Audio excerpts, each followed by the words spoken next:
Oke, selamat pagi. Selamat Pagi. di Bandung. Pagi, Coach Iya, halo. Edwin. Iya, selamat Pagi, pagi. Pak. Ini siapa nih ya? Ini sudah ada 23 partisipan nih hari ini ya. Oke, sip, Sudah mantap. Sehat bergabung. semua ya, teman-teman ya? Lihat, bagus. Alhamdulillah. Ya, alhamdulillah. Keras suaranya. Iya. Iya. Sudah mempersiapkan catatannya nih kayaknya nih Bu Iya. Yanti ya. Lagi nyatat-catat. Iya. Karena udah jam 9, mari silahkan Bu siapa tadi? Bu Ami ya. Kebetulan Bu Aminya berhalangan hadir, jadi diwakili oleh saya Pak. Oke, silahkan. Kita akan mulai aja ya. Assalamualaikum warahmatullahi wabarakatuh. Waalaikumsalam warahmatullahi Peserta wabarakatuh. webinar hari ini dengan tema Know Your Market Segmentation, cara jitu untuk sukses membidik pasar di masa pandemi. Wah, tentunya ini menarik sekali ya dari tema yang akan dibawakan oleh Coach Edwin hari ini. Tentunya di mana sekarang normal sudah berubah, cara belanja pun sudah berubah, kemungkinan atau apa yang harus kita persiapkan dan lakukan untuk beradaptasi dalam kondisi saat ini. Sebelumnya perkenalkan, nama saya Supriyatna, saya selaku dari Rumah BUMN Bandung ya. Jadi di mana Rumah BUMN Bandung ini merupakan rutin mengadakan kegiatan pelatihan. Biasanya pelatihannya diadakan di Jalan Jurang ya, di alamat atau di Rumah BUMN Bandung. Nah saat ini dikarenakan masih PSBB dan COVID-nya belum turun, jadi diadakan webinar. Jadi Rumah BUMN Bandung tetap mendampingi para pelaku UMKM supaya terus dapat survive tentunya di masa pandemi melalui webinar-webinar yang kami adakan. Nah, untuk webinar kali ini, Rumah BUMN Bandung berkolaborasi dengan Akriodia. Dan alhamdulillah sudah hadir juga Coach Edwin Indarto yang akan sharing atau berbagi ilmunya mengenai cara jitu untuk membidik pasar di masa pandemi. Nah, tentunya teman-teman yang sudah hadir ini merupakan kegiatan pertama dengan Akriodia dan hari ini sudah ada pendaftar mencapai 60 lebih ya. Dan dapat saya sampaikan Coach Edwin ini merupakan professional coach certified ya, business coach certified, life coach certified, dan juga sudah puluhan tahun di dunia coaching dengan UMKM. Jadi tepat sekali nih saat ini nanti teman-teman UMKM bisa bertanya sebanyak-banyaknya mumpung diberikan kesempatan oleh Rumah BUMN Bandung dan Akriodia dalam webinar hari ini.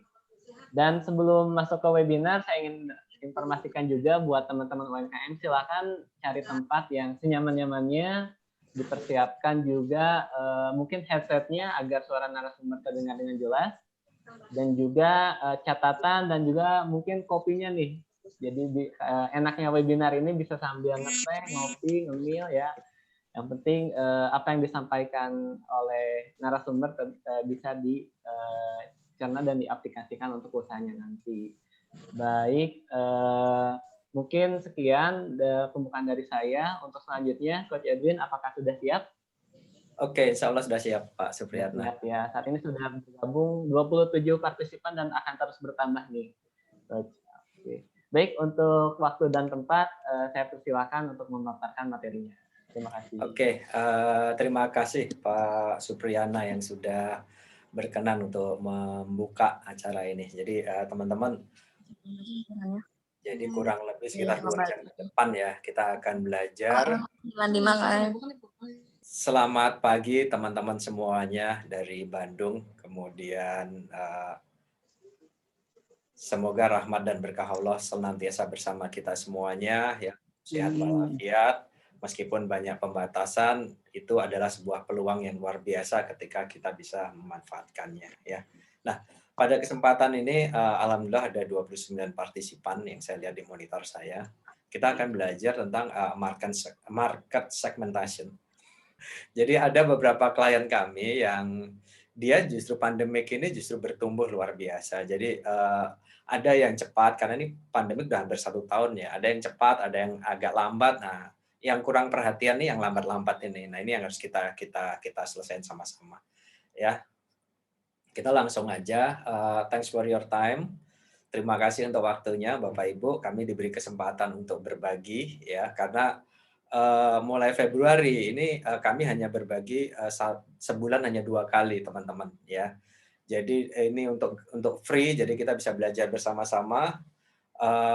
Satu, kita menggunakan khusus untuk komunitas seperti Rumah BUMN Bandung seperti ini. Jadi banyak teman-teman dari Rumah BUMN yang di bawah Kementerian BUMN itu yang sudah belajar bersama kami. Kemudian 1 kali sesi lagi kita akan selenggarakan untuk umum.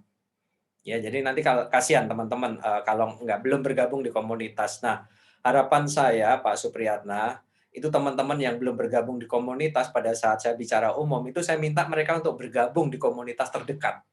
Sehingga apa? Supaya kita tuh jauh lebih kuat kalau ada komunitas. Betul ya, kita bisa sharing masalah, kita bisa sharing pasar dan sebagainya. Kayak tadi di awal dikenalkan, ayo silahkan saling mempromosikan dirinya. Ya inilah kesempatannya. Ya, nah, namun demikian saya berterima kasih teman-teman mau meluangkan waktu. Mengapa? Karena waktu adalah bahan baku kita untuk kita bisa berhasil. Ya, ketika ada waktu maka semua itu menjadi mungkin buat kita. Tetapi ketika kita menyia-nyiakan waktu maka itu akan membuat diri kita stres bahkan gagal. Ya, nah sebagai sebuah ilustrasi, Anda mendapat pesanan dari customer Anda, kita tidak mengabaikan, kita cuek, begitu mendekati hari H pengiriman, delivery-nya, maka apa yang terjadi? Karena kita mengabaikan waktu, maka justru yang terjadi adalah stres berat. Kalau itu teman-teman berlangsung 1-2 kali nggak apa-apa, tapi kalau 1 tahun selalu seperti ini banyak hal yang harus kita perbaiki. Ya, jadi please tolong. Yang kedua adalah Anda di kesibukan Anda untuk berdagang, berbisnis, Anda mau meluangkan waktu untuk belajar ilmu. Ya, jadi apapun alasannya, orang yang berilmu itu peluang jauh lebih besar dibandingkan orang yang tidak memiliki ilmu. Ya, oke. Kemudian sebelum kita mulai, kita sepakat sama-sama nih teman-teman ya. Satu, no mobile phone. Jadi tadi seperti itu masuk ya, mobile phone. Jadi fokus ya. Justru yang asik adalah Anda bawa alat tulis dan pena karena mungkin akan ada beberapa tugas tapi ujungnya mungkin pertanyaan yang lebih banyak ya. Karena materi ini sebetulnya materi untuk 1 hari pelatihan. Kemudian kita ringkas hanya dalam waktu 2 jam. Kita kurangi, kita berikan lengkap. Tetapi yang kita hilangkan adalah untuk prakteknya, Pak Supriyatna. Jadi teman-teman minta tolong ya, untuk prakteknya ini teman-teman tolong dipraktekin sendiri karena keterbatasan waktu kita inginnya menyampaikan semua materi. Kemudian yang kedua, no record. Teman-teman nggak usah sibuk merekam. Ya, kalau kita lihat di bagian pojok kiri atas itu ada kode bahwa tim kami merekam semuanya.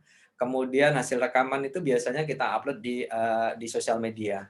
Ya, silakan teman-teman nanti akses di sana. Kemudian yang berikutnya fight dan fact. Nah, ini yang cukup penting di kala pandemik ini.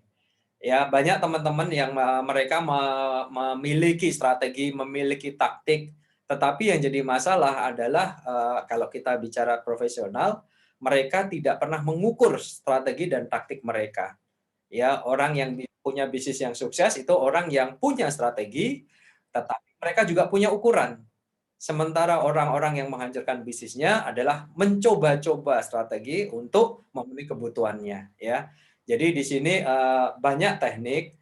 Kemudian kita bercerita tentang satu hal, mengapa kita berikan di depan fight adalah keyakinan atau belief yang benar dalam diri Anda.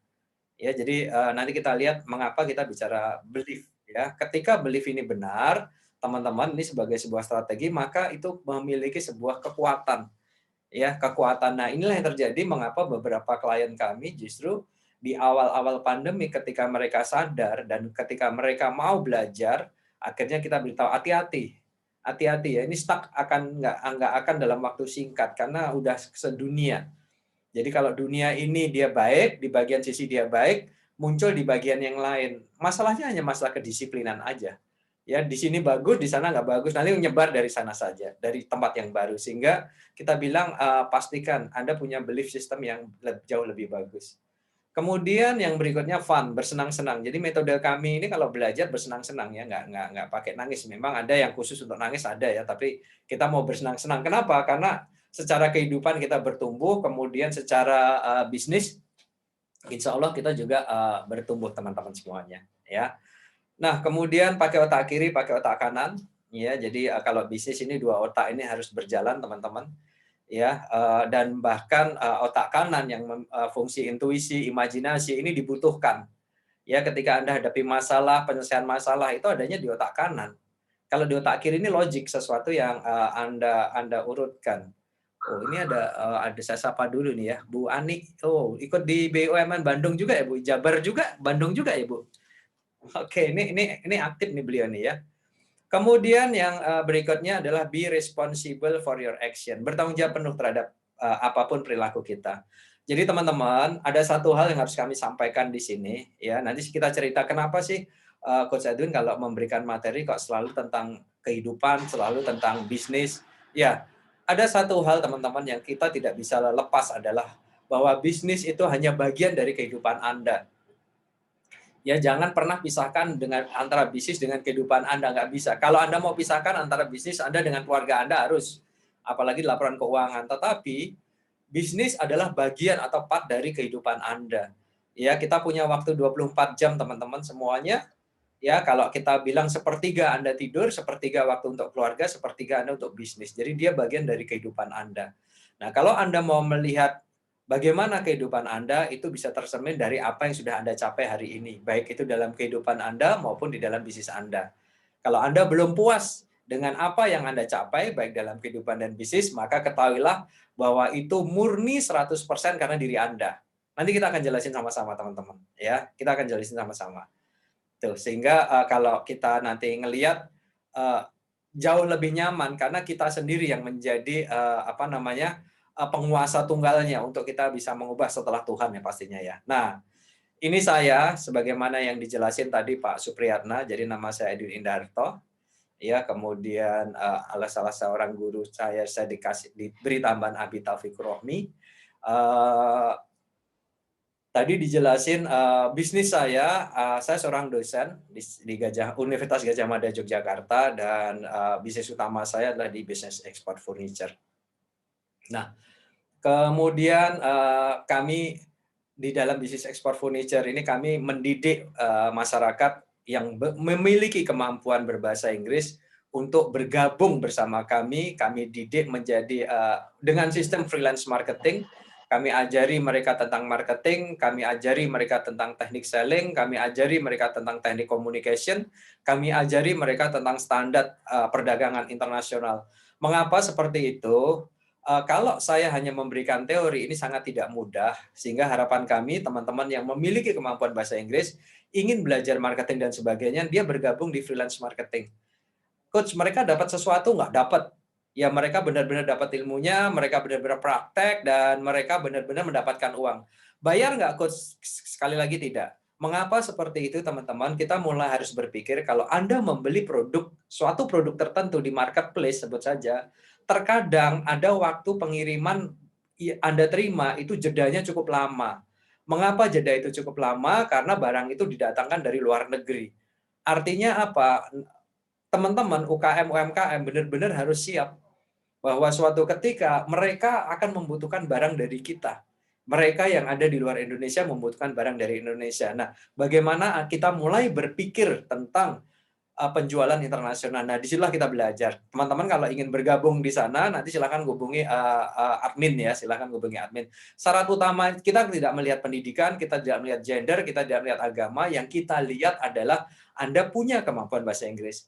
Coach, kalau aku nggak bisa kemampuan bahasa Inggris, bagaimana Coach? Ya udah, kita nanti pakai bahasa Indonesia ya, ada Google Translate ya, tapi bahasa Inggrisnya pasti kacau balau itu ya.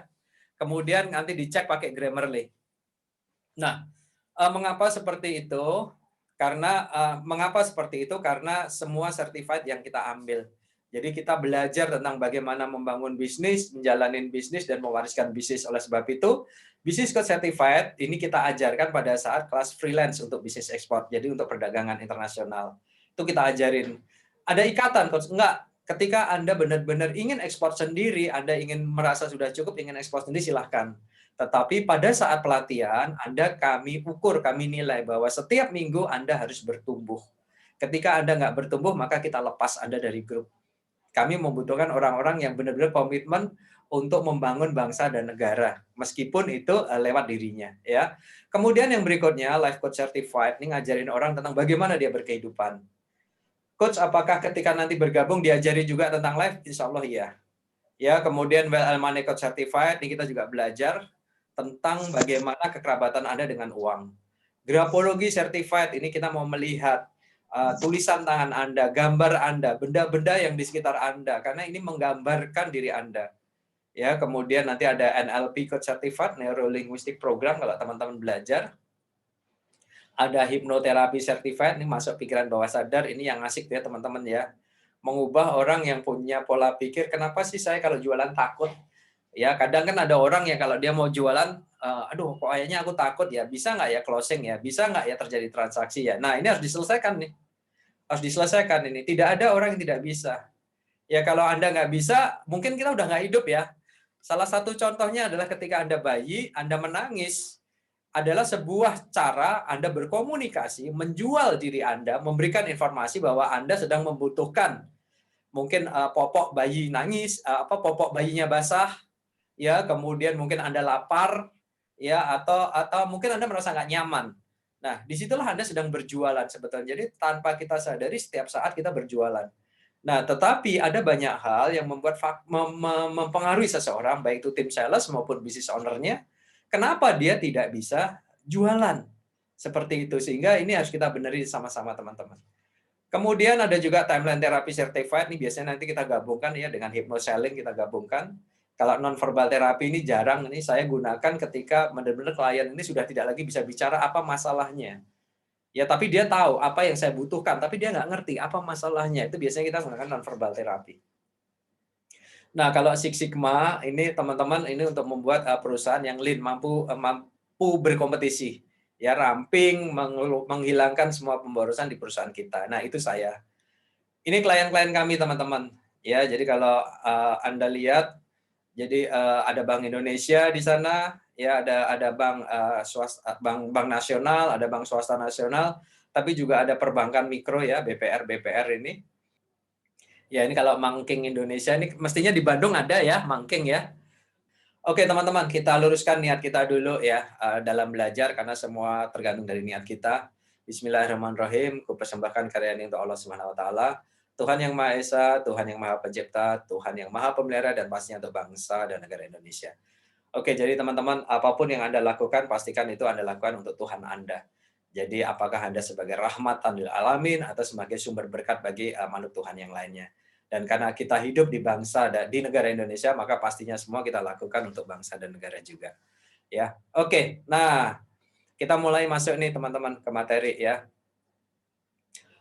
I hear and I forget. Hati-hati di sini teman-teman. Ya, ini sebuah konsep dasar ketika kita belajar, entah kita bersama anak buah kita bersama supplier, kita bersama dengan customer. Hati-hati. Ya, I hear and I forget. Kalau kita banyak dengar, itu Anda banyak lupa. Ya, tolong diubah strategi Anda. Kalau Anda merasa diri Anda sebagai bos, pemilik perusahaan, business owner, maka pastikan ketika Anda bicara sama anak buah Anda, jangan terlalu banyak ngomong. Banyak aja Anda mendengarkan. Ya, jauh lebih bagus. Ya, karena bisa jadi kalau saya ngajari ke klien saya itu kadang kita itu sebagai business owner itu atau Anda ya kita ya karena saya juga pengusaha jauh lebih mudah ketika Anda berpikir bahwa ini bukan Anda, itu bisa jadi dapat lebih karena Anda mengkoleksi orang-orang di bawah Anda. Serius, iya. Jadi waktu pandemik awal 3 atau 4 bulan ya, pada saat itu ada salah satu klien yang dia ingin bubarin perusahaannya. Saya cuma bilang satu hal, Pak, coba perhatiin ketika Bapak besar bisa mencapai seperti ini, apakah karena usaha Bapak? Mereka bilang jujur, tidak. Oke, ada staf saya dan sebagainya. Oke, itu yang kita pelajari. Bapak justru lebih banyak datang ke pameran ini, liburan ini. Jadi kalau business owner memang tugasnya itu ya Bapak Ibu ya. Jadi Anda jangan bekerja di bisnis Anda, kebalik ya. Jadi bagaimana Anda membuat sistem untuk bisnis Anda berkembang dan bertumbuh tanpa kehadiran Anda, itu yang jauh lebih bagus. Nah, tugas Anda adalah untuk melihat peluang. Jadi jalan-jalan aja, tugas bos itu jalan-jalan. Jalan-jalan lihat peluang, membangun networking dan sebagainya. Nah, apa yang terjadi? Dia bagus banget. Nah, apa yang terjadi pada saat itu dia ingin membubarkan perusahaannya. Saya bilang, no, tidak, jangan seperti ini. Jadi lihatlah bahwa Bapak bisa seperti ini itu karena rezeki mereka. Jadi ada 100 karyawan yang sekian persen akan dirumahkan. Saya bilang, pikirkan sekali lagi, Pak. Andai kata yang dirumahkan itu adalah sebab sumber rezekinya Bapak, habis loh Bapak. Akhirnya apa yang terjadi? Dia meneteskan air matanya. Beliau non-Muslim, ya Chinese non-Muslim. Bukan masalah Chinese-nya, bukan masalah non-Muslimnya, tapi memang tidak ringan pada saat itu teman-teman. Dan akhirnya apa yang terjadi? Hampir beberapa hari beliau secara kontinu ya berkomunikasi dengan kami. Akhirnya punya belief yang kuat. Beliau tidak jadi membatalkan itu. Dan apa yang terjadi teman-teman? 1 bulan kemudian justru ada order yang masuk. Itu yang jadi. Jadi kesadaran ini penting. Ya, nah, apa yang saya lakukan buat Bapak itu dan bagaimana Bapak itu membesarkan perusahaannya benar-benar dari nol, teman-teman. Ya, dari piutang dagang. Itu dia semula yang selalu ngomong kepada anak buahnya dan anak buahnya justru yang terjadi adalah hampir hanya 30%, 15-30% mereka menjalankan apa yang diminta oleh bosnya. Ya, kemudian mereka naik 1 kelas. I see and I remember. Pak, beri contoh yang baik kepada mereka. Kalau Bapak bilang karyawan Mas harus disiplin dalam waktu, Bapak ngasih contoh di awal. Jam kerja jam berapa, jam pulang jam berapa, dan Bapak minta tolong maaf kalau ke perusahaan, memang ini aset Bapak, tapi jangan pakai kolor, pakai sarung. Saya bilang, hargai diri Bapak. Kenapa? Karena ketika karyawan melihat kita, dia akan mengingat-ingat kita. Kalau Anda sendiri menjaga diri Anda, berarti tanpa sadar Anda meminta orang lain untuk menghargai Anda. Tapi kalau Anda sendiri semaunya sendiri, bisa jadi orang lain juga akan melihat Anda untuk Anda diperlakukan semaunya sendiri. Hati-hati teman-teman. Ya, ingat awal yang tadi, Anda bertanggung jawab penuh terhadap apapun yang Anda capai. Ya, kemudian I do it and I understand. Nah, ini yang penting teman-teman. Banyak klien kita yang dia sekarang melakukan yang ini. I do and I understand. Jadi mereka tidak takut mengalami masalah. Mereka tidak takut mengalami musibah. Bukan nantang loh ya, Tuhan beri aku musibah. Bukan loh ya. Tetapi apa yang terjadi? Mereka sadar bahwa setiap kesalahan yang mereka lakukan, mereka harus punya, bukan hanya harus wajib ain ya. Wajib yang berat ya. Untuk mereka bisa mengambil hikmah pelajarannya. Kenapa teman-teman? Demi Allah, ya, ketika Anda mengerti hikmah pelajaran di balik setiap kejadian, terutama musibah yang alami Anda, maka apa yang terjadi? Anda akan naik kelas yang berikutnya. Ya, tetapi ketika Anda dapat musibah dan Anda belum mau belajar di sana, itu seolah-olah Anda sedang lari dari masalah. Maka apa yang terjadi? Karena bumi itu berputar, masalah itu akan kembali lagi ke Anda dengan wujud yang berbeda. Ya, sama juga. Anda mungkin memiliki masalah, contoh, kenapa ya saya punya bisnis saya ini selalu aja tidak mudah mendatangkan customer, begitu datang hanya 1 kali aja mereka pergi lagi. Kenapa ya? Kenapa sih mereka melirik ke kompetitor saya? Nah, ini udah mulai nih. Ya, jadi mereka menyalahkan, memblaming. Kalau Anda nanti blamingnya banyak, energi Anda jatuh, justru yang terjadi Anda hancur. Ya, justru yang terjadi adalah apa yang dilakukan, contoh Anda A dan B. Ya, A dan B ini sama-sama punya bisnis yang sama. Anda merasa bahwa, dan ini Anda kenal, ini customer Anda, tiba-tiba dia hanya order 1 kali, Anda pameran bareng sama si B, kemudian dia tahu juga si B, alamat si B, kontak personnya, tapi si customer ini ordernya ke Anda. 1 kali order dia lari ke teman Anda, ke B.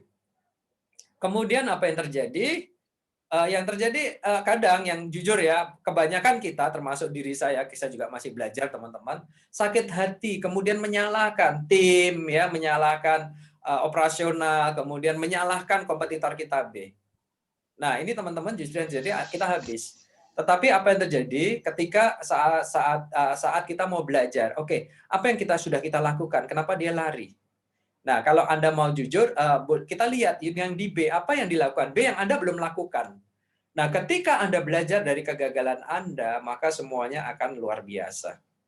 Ya, Anda akan paham dan Anda akan naik kelas. Disitulah yang terjadi. Customer itu tetap hilang, kemungkinan besar akan datang customer yang jauh lebih besar dari itu semuanya. Itu yang sering dialami oleh klien-klien kita. Nah, teman-teman, jangan pernah takut untuk gagal. Ya, tidak ada yang namanya kegagalan, yang ada adalah umpan balik. Ya, orang yang sukses itu orang yang berani ambil risiko dan mengubah risiko sebagai sebuah pengetahuan baru. Hidup hanya tentang ini, teman-teman. Ya, dulu kita nggak bisa berjalan, mulai berjalan terjatuh, akhirnya sekarang kita bisa berlari.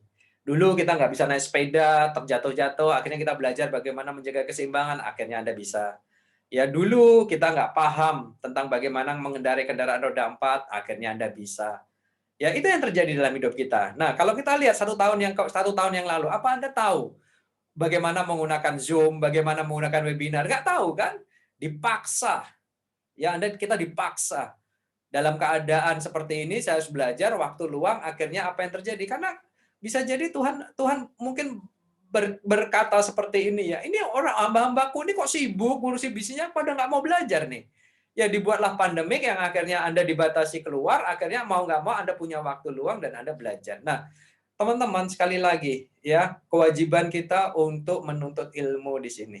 Ya. Nah, ini yang terjadi yang kita jelasin tadi teman-teman, ketika sesuatu terjadi, Anda kehilangan customer Anda dan sebagainya.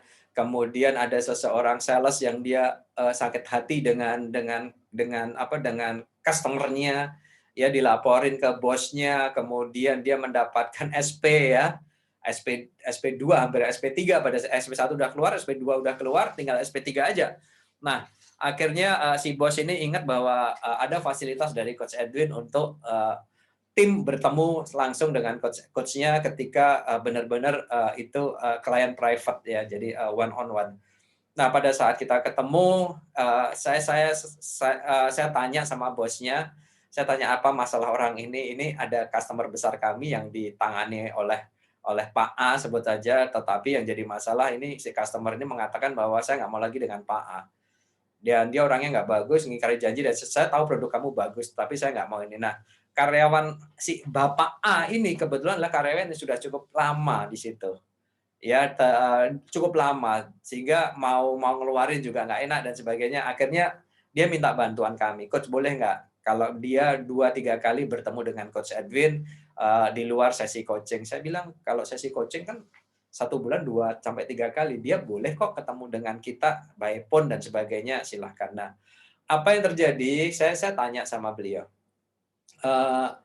Pak, saya mau tanya Pak, apa kendala Bapak ketika Bapak berjualan? Terus dia mulai mancing-mancing, saya nggak akan pernah bilang ya teman-teman ya, customer-nya ada nama ini, laporan gini, itu nggak akan bilang seperti itu. Ya, karena itu bisa membunuh seseorang ya di depan orang lain. Nah, yang kita tanyakan adalah, saya dapat tugas dari bos Bapak, atasan Bapak, untuk Bapak terkait untuk meningkatkan kapasitas Bapak di dalam penjualan.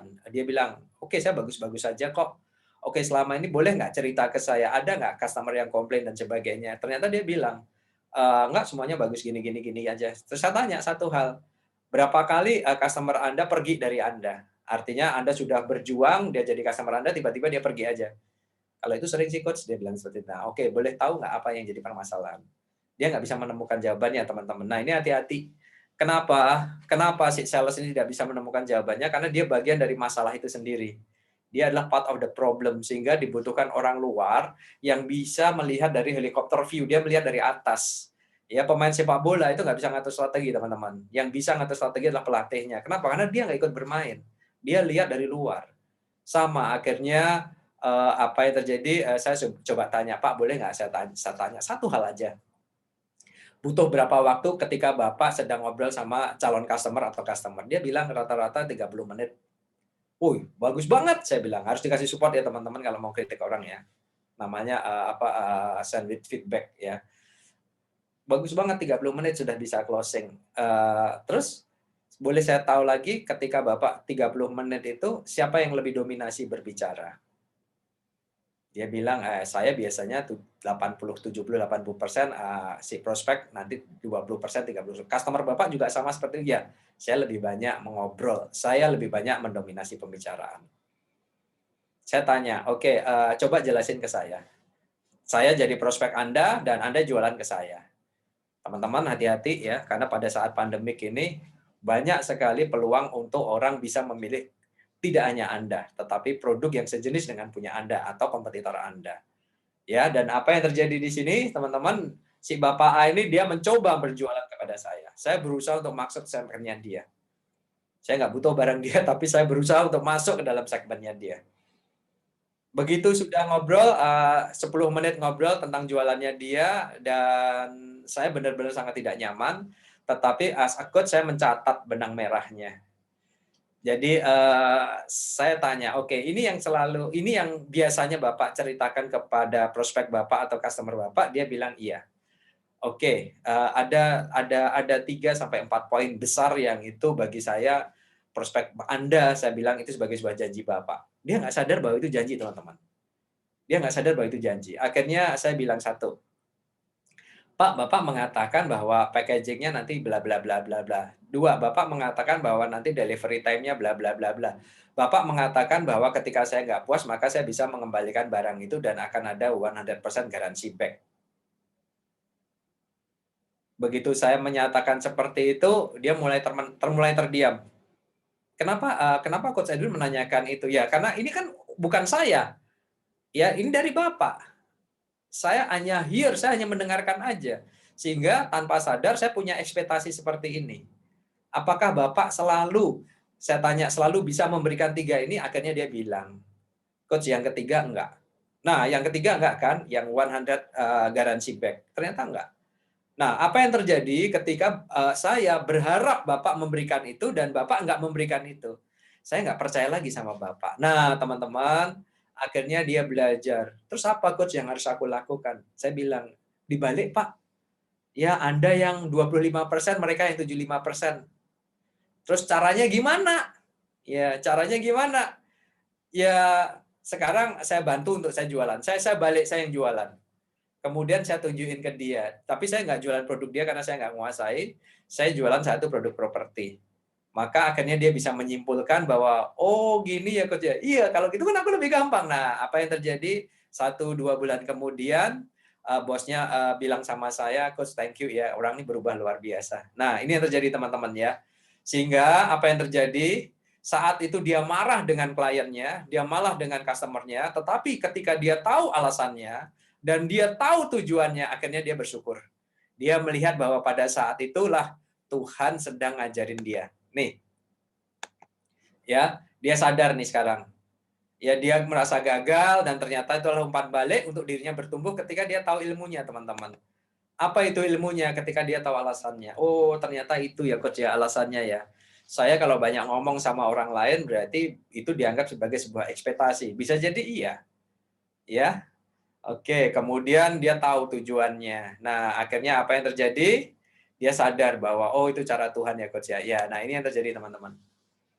Ya, saya minta maaf kebetulan karena saya Muslim, Pak Supriyatna dan teman-teman, saya menyadur ayat suci kita supaya saya nggak salah bicara dan saya tidak salah menafsirkan. Ya, boleh jadi kamu membenci sesuatu, padahal itu baik bagimu. Nah, ini penting teman-teman. Ya, dia membenci. Kenapa sih saya dimarah sama bos saya? Satu, dan kenapa sih customer ini banyak ngeritik saya nih? Padahal itu baik, tetapi belum menjadi baik. Kenapa? Karena dia nggak ngerti alasannya, karena dia belum tahu pelajarannya apa. Ya, dan akhirnya apa? Dan boleh jadi kamu menyukai sesuatu, padahal itu buruk bagimu. Dia jago jualan. Ya, tapi yang jadi masalah ada retention-nya. Jadi satu kali udah habis itu hilang. Itu yang jadi. Nah, di sini dikatakan Allah mengetahui sedangkan kamu tidak mengetahui. Oke ya, teman-teman ya. Nah, berikutnya kita cerita nih kaitannya sama marketing ya. Bagaimana sih step membangun bisnis? Yang pertama adalah control to stabilize. Nah, teman-teman, ini yang sangat tidak ringan ya, menghilangkan kebocoran energi yang ada di dalam diri Anda dan perusahaan Anda. Satu, masalah leadership, yang kedua adalah laporan keuangan. Ingat teman-teman, kalau Anda paham tentang laporan keuangan, minimal itu memisahkan antara keluarga dengan bisnis Anda. Satu. Kemudian yang kedua, kalau Anda paham tentang keuangan, paham nggak paham, Anda harus paham tentang keuangan, teman-teman. Keuangan itu sebetulnya adalah pos aktivitas Anda yang dibukukan. Selesai. Contoh, maaf, Kalau Anda menerima uang, entah itu bulanan dan sebagainya dari pasangan Anda atau Anda terima hadiah, Anda pasti punya pos-posnya. Oh, nanti ini untuk bayar cicilan rumah, ini untuk bayar cicilan mobil, ini untuk sekolah anak dan sebagainya. Artinya, uang hampir identik dengan activity, betul kan? Tapi kalau ini uang output-nya activity. Nah, kalau laporan keuangan perusahaan ini tidak hanya ke sana, uang dari milik Anda atau dari customer dalam wujud down payment Anda gunakan untuk activity apa, kemudian dicatat kembali. Sehingga teman-teman, kalau Anda mau perusahaannya besar, maka keuangan ini harus benar-benar Anda perhatikan. Ya, keuangan ini Anda perhatikan. Kemudian yang kedua, leadership.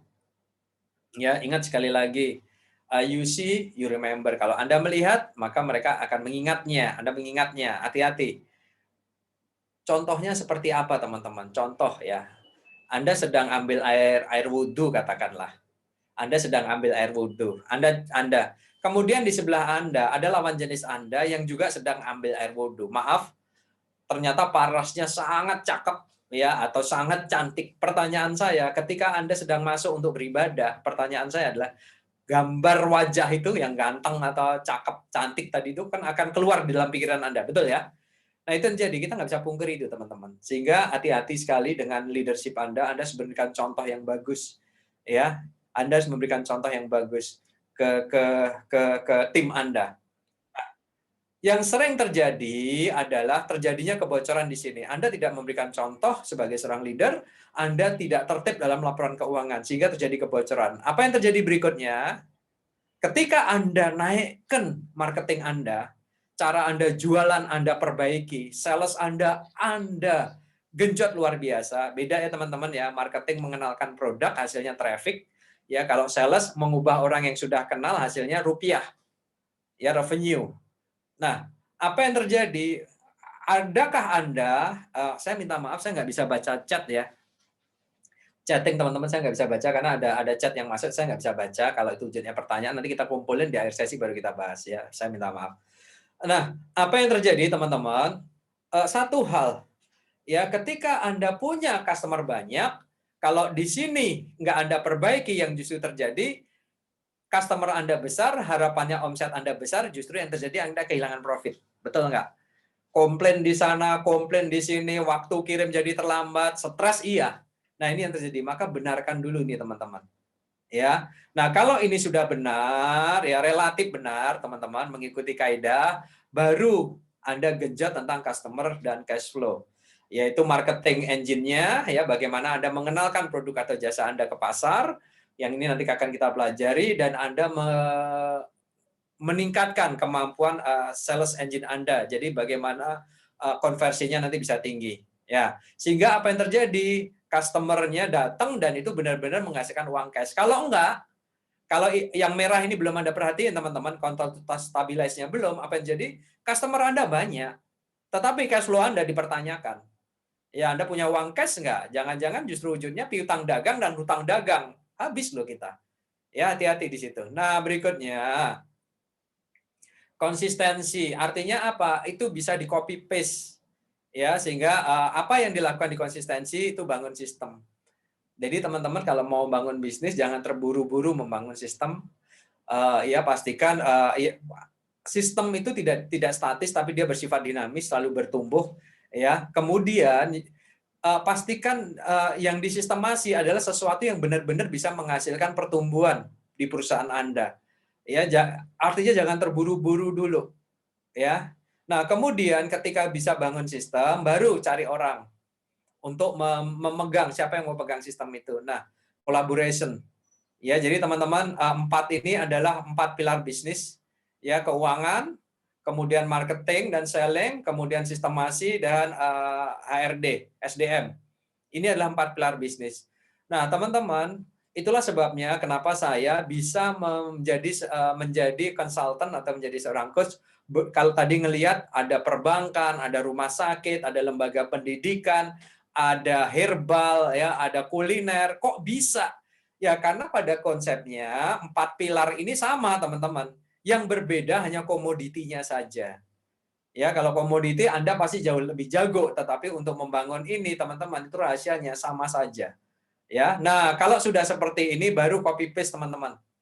growth expansion, buka bisnis yang kedua, buka bisnis yang ketiga. Kenapa? Karena nanti ininya sama.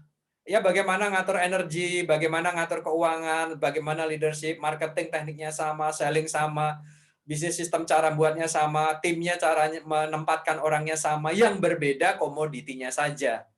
Ya, kemudian baru freedom. Ya, nah di sini teman-teman step untuk Anda membangun bisnis. Jadi hati-hati banget. Jadi kalau ada seminar yang mengatakan bahwa bisnis jalan dan bos jalan-jalan, tidak semudah itu ya teman-teman ya. Ada sekian banyak proses yang harus Anda lewati. Ya, nah sekarang sebelum kita masuk ke segmen, kita akan lihat ini dulu. Perception is projection. Ya. Anda harus lihat ini mengapa sehingga Anda tahu apa yang ada di pikiran pasar. Ya. Teman-teman, semua manusia memiliki 5 panca indera yang kita sebut dengan fakok. Ya, visual, penglihatan, mereka berkomunikasi dengan menggunakan indera penglihatan. Kemudian auditory, ya pendengaran, mereka berkomunikasi dominasinya menggunakan pendengaran. Kemudian kinestetik, ini dengan perasaan hatinya. Ya, kemudian ada olfactory, ini penciuman, dan gustatory, pengecap. Nah, kalau teman-teman bermain di kuliner khususnya, dan yang sejenis dengan itu, maka kadang olfactory dan gustatory atau penciuman dan pengecap ini dibutuhkan oleh customer Anda. Tetapi ketika tidak, rata-rata mereka manusia secara umum itu menggunakan visual, auditory, kinestetik. Ya, ini berbeda teman-teman. Bagaimana meladeni orang visual, bagaimana melayani orang auditory, bagaimana melayani orang kinestetik itu berbeda teman-teman. Ya, sangat berbeda. Nah, dengan 5 panca indera ini, maka setiap manusia itu bisa input data ke dalam dirinya 2 juta byte per second. Besar sekali, teman-teman. Besar sekali. Ya, tetapi yang jadi masalah, begitu masuk ke pikiran kita, ke otak kita, itu difilter. Ya, difilter. Di sana ada 3 proses. Ada proses deletion, dihapus kalau tidak sesuai dengan tujuan Anda. Ya, contoh misalnya, suami sama istri diminta sama istrinya, Pak, yuk temani mama yuk beli kain yuk. Beli kain, teman-teman. Ya, beli kain, tekstil. Ya, begitu sudah sampai di tempat tekstilnya, ayahnya tanya, nggak lama kan, Mak? Enggak, kan aku cuma beli kain. Paling 10 menit, 15 menit kan harus ngukur, lihat warnanya, aku udah milih kok. Ini udah difilter teman-teman sama si istri. Oh ya udah kalau gitu aku nunggu aja di mobil. Ya kalau nggak nunggu di mobil ya udah aku nunggu aja nanti di mobil dulu karena hanya 10 menit. Pertanyaan saya teman-teman, kalau Anda belanja kain kira-kira 10 menit, setengah jam, 1 jam, 2 jam, 3 jam? Itu kan yang terjadi. Nah, apa yang terjadi? Si ibu tiba-tiba masuk proses ketika dia jalan-jalan di toko cari kain, tiba-tiba terdistorsi. Ya, proses di kepalanya terdistorsi. Karena apa? Di situ dia lihat gula sedang ada diskon, ya. Ternyata di situ dia melihat produk-produk lain yang sedang ada diskon. Akhirnya dia belok. Kain belum terbeli selama setengah jam. Tetapi barang sudah ada di tangan kanan dan kirinya, barang-barang lain selain kain. Itu yang jadi. Sehingga suaminya bingung, ini kemana orang ini ya? Kemana nih orang ini? Nah, akhirnya apa yang terjadi? Si suami pun turun dari mobil. Kemudian karena ini suami yang baik, dia sabar, dia datangi toko itu dan ingat teman-teman, apa yang dia lihat, kalau dia lihat istrinya belanja biasanya ya di supermarket, maka suaminya nanti pasti tidak mau ke supermarket, dia akan lihat barang-barang elektronik. Betul ya? Itulah sebabnya mengapa di supermarket selalu di dekatnya pasti ada barang-barang elektronik di lantai yang sama atau di lantai yang berbeda. Tujuannya apa? Istrinya ya ke supermarket untuk belanja, suaminya lihat barang-barang elektronik. 1 jam kemudian ya, ada 2 proses teman-teman, sudah berbeda ya. Istrinya terdistorsi sehingga belok, suaminya deletion. Aku tadi mau nunggu di mobil, tapi karena kamu lama banget, nah dia turun. Deletion, nggak ngasih kabar. Itu filter, kejadiannya sama loh teman-teman. Dan akhirnya suaminya sudah selesai nonton ya, muter-muter-muter karena mau belanja juga nggak ada ya, mau beli TV, TV di rumah udah ada, mau beli tape udah ada, mau beli kulkas, mau tambah kulkas seberapa banyak di rumah. Akhirnya hanya lihat, setengah jam kemudian mereka turun, suami turun. Istri juga kembali. Apa yang terjadi? Nah, suaminya muncul di generalisasi. Wah, benar kan? Masya Allah ya, katanya beli kain. Kamu beli kainnya berapa kilo ya, berapa kilometer? Enggak, aku cuma beli 3 meter. Lah itu bungkusannya kok banyak banget. Nah, itu kamu kebiasaan deh. Selalu belok. Nah, itu generalisasi. Suaminya memberikan dogma kepada istrinya. Kamu sih ya, kalau belanja selalu seperti ini. Besok kalau kamu belanja sendiri aja. Omong 10 menit ternyata 1 jam. Bukankah itu yang sering terjadi, teman-teman? Nah, ini sama. Di otak pikiran customer kita juga sama. Hati-hati. Ya, kalau di otak customer, ketika mereka melihat produk kita, kalau Anda terlalu banyak ngomong, apa yang terjadi? Akhirnya dia terdistorsi terhadap barang utamanya. Ya, terdistorsi. Kalau dia melihat secara umum tempat Anda nggak bagus, kotor, dan sebagainya, dia nanti akan terdelusion. Apa yang menjadi tujuan utamanya akan terhapus dari pikirannya, akhirnya muncul generalisasi. Ini tempatnya kotor, kayaknya barangnya nggak bagus. Nah, teman-teman, setelah difilter ini, muncul apa di pikiran orang lain? Muncul yang namanya internal representasi. Jadi gambar yang muncul di kepala Anda. Sebagaimana Anda belajar ini, ayo jujur. Ada film yang bermain nggak di kepala Anda? Seolah-olah membayangkan cerita saya. Betul kan ya? Nah, ini yang disebut dengan internal representation atau persepsi yang muncul di kepala kita. Nah, persepsi inilah yang harus kita kuasai, teman-teman, ketika kita belajar tentang marketing, ketika kita belajar tentang selling. Ya, internal representation ini akan berpengaruh terhadap apa? Secara bolak-balik, state keadaan yang bakal Anda terima, keadaan kalau itu adalah persepsi Anda, keadaan yang bakal diterima oleh si customer Anda, dan itu mempengaruhi fisiologinya juga, dan akhirnya mempengaruhi perilaku mereka. Hati-hati banget. Ya, karena di tempat kita nggak bagus, ya pelayanannya nggak bagus, akhirnya apa? Membuat suatu film di kepala customer kita, membuat sebuah keadaan, akhirnya perilaku customer apa? Dia keluar, hanya beli 1 kali, setelah itu keluar. Kayak si sales tadi. Itu yang terjadi. Karena dia bilang apa di kepalanya? Orang ini, bapak ini selalu janji aja, nggak pernah ditepati. Akhirnya apa yang terjadi? Dia merasa nggak nyaman, fisiologinya, akhirnya dia keluar. Ya, itu yang terjadi. Nah, teman-teman pahami ini, yang kedua, pahami ini sekali lagi untuk Anda belajar. Ya. Nah, mari kita lihat sama-sama, teman-teman. Ini tentang marketing. Ya, ini tentang marketing. Jadi bekal live-nya sudah saya berikan ya, teman-teman ya, bagaimana Anda bermain di energi, kemudian bagaimana Anda bermain di persepsi. Ya, karena semuanya pasti bermain di situ. Nah, Albert Einstein, kalau Anda kenal orang ini ya, ya saya nggak tahu Anda kenalannya di mana, tapi tahu rumusnya ya. Mencatatkan tentang rumus E sama dengan MC kuadrat. Ya, E sama dengan MC kuadrat. Nah, apa itu E? E-nya adalah bagaimana Anda mengedukasi pasar. Ya, ingat sekali lagi teman-teman, dalam keadaan pandemik ini, disinilah kesempatan Anda untuk mengedukasi pasar. Ya, kalau dulu itu mereka datang, teman-teman. Perilaku mereka datang, customer itu datang ke tempat kita, kemudian mereka melihat-lihat, mereka muncul persepsi di kepala mereka, akhirnya memutuskan beli atau enggak. Tapi kalau dengan adanya pandemik ini, Anda tidak bisa lagi melakukan itu, menjadi karena sangat terbatas. Ya, yang bisa Anda lakukan bagaimana Anda menggunakan media sosial media dan sejenisnya untuk Anda bisa mengedukasi pasar atas produk dan jasa Anda. Teman-teman, banyak sekali di YouTube, banyak sekali di Google cara Anda untuk belajar di sana. Ya. Kemudian yang kedua, ingat hati-hati pesan yang mau Anda sampaikan. Ya, banyak dari kita ingat tadi si Ibu I tadi. Si ibu tadi ketika diantar suaminya untuk belanja tekstil, betul kan? Tapi ternyata dia beli macam-macam. Kenapa? Karena dia melihat, oh ternyata pada saat saya berjalan ini ada sesuatu yang juga saya butuhkan. Seperti itu. Nah, sehingga hati-hati teman-teman, ketika Anda mengedukasi ini, pastikan bahwa Anda menyampaikan pesan yang benar kepada pasar yang Anda bidik, ya. Kemudian produk yang benar sesuai dengan pasar Anda. Ini salah satu ilustrasinya. Nanti saya cerita, ingatin teman-teman ya, tentang susu bayi. Kemudian C yang pertama adalah communication.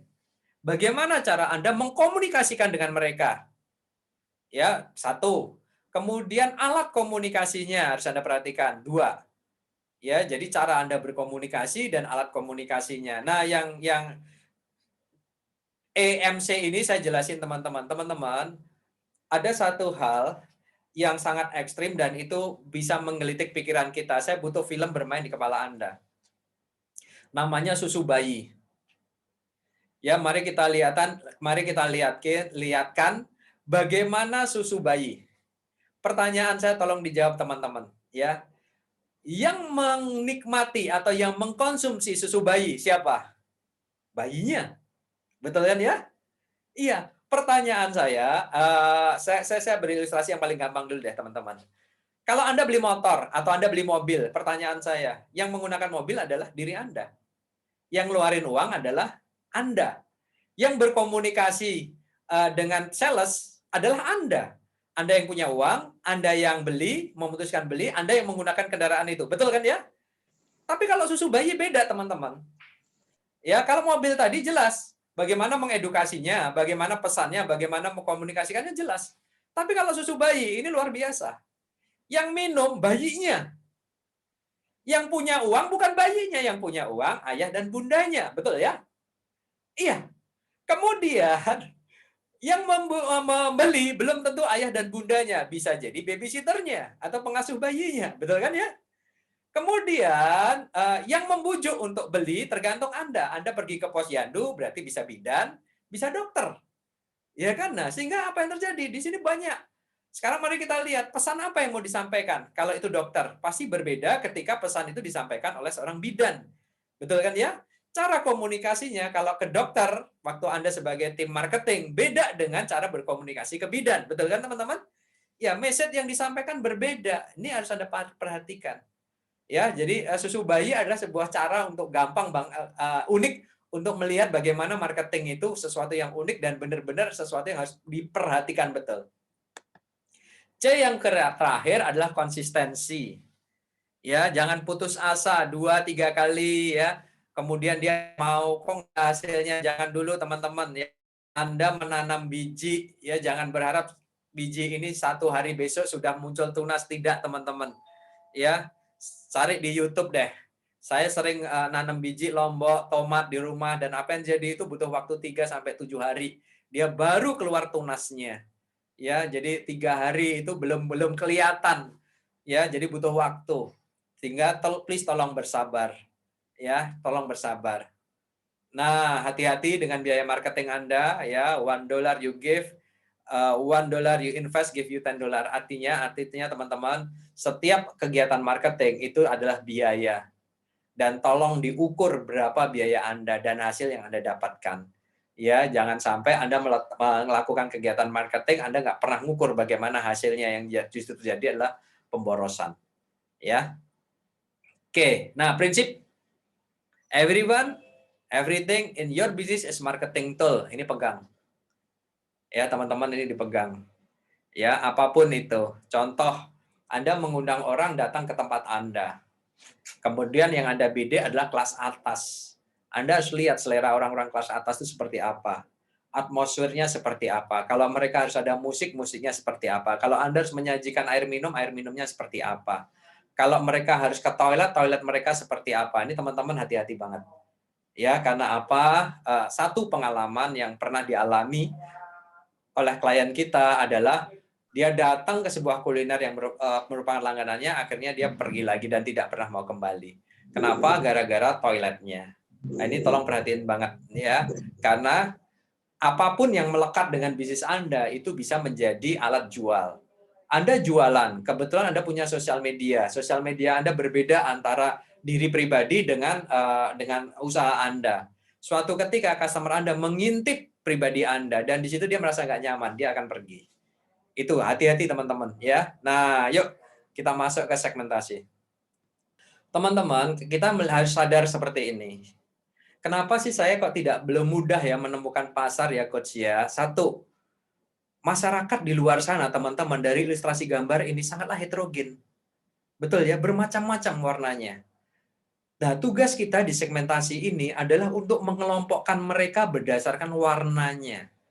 Ya, sehingga apa yang terjadi, ada yang warnanya merah, ada yang warnanya kuning, ada yang warnanya biru, ada yang warnanya orange. Nah, saya stop share terlebih dahulu nih teman-teman. Saya goda nih teman-teman sekarang ya. Oke, saya mau interaksi nih. Ini banyak ini pesertanya ini ya. Saya mau interaksi teman-teman. Yuk, siapa yang mau jawab lewat chat ya? ketika Anda pernah melihat orang mancing atau Anda sendiri hobi mancing, lebih dulu mana teman-teman? Nentukan ikannya dulu atau nentukan umpannya dulu? Silahkan, siapa yang mau jawab?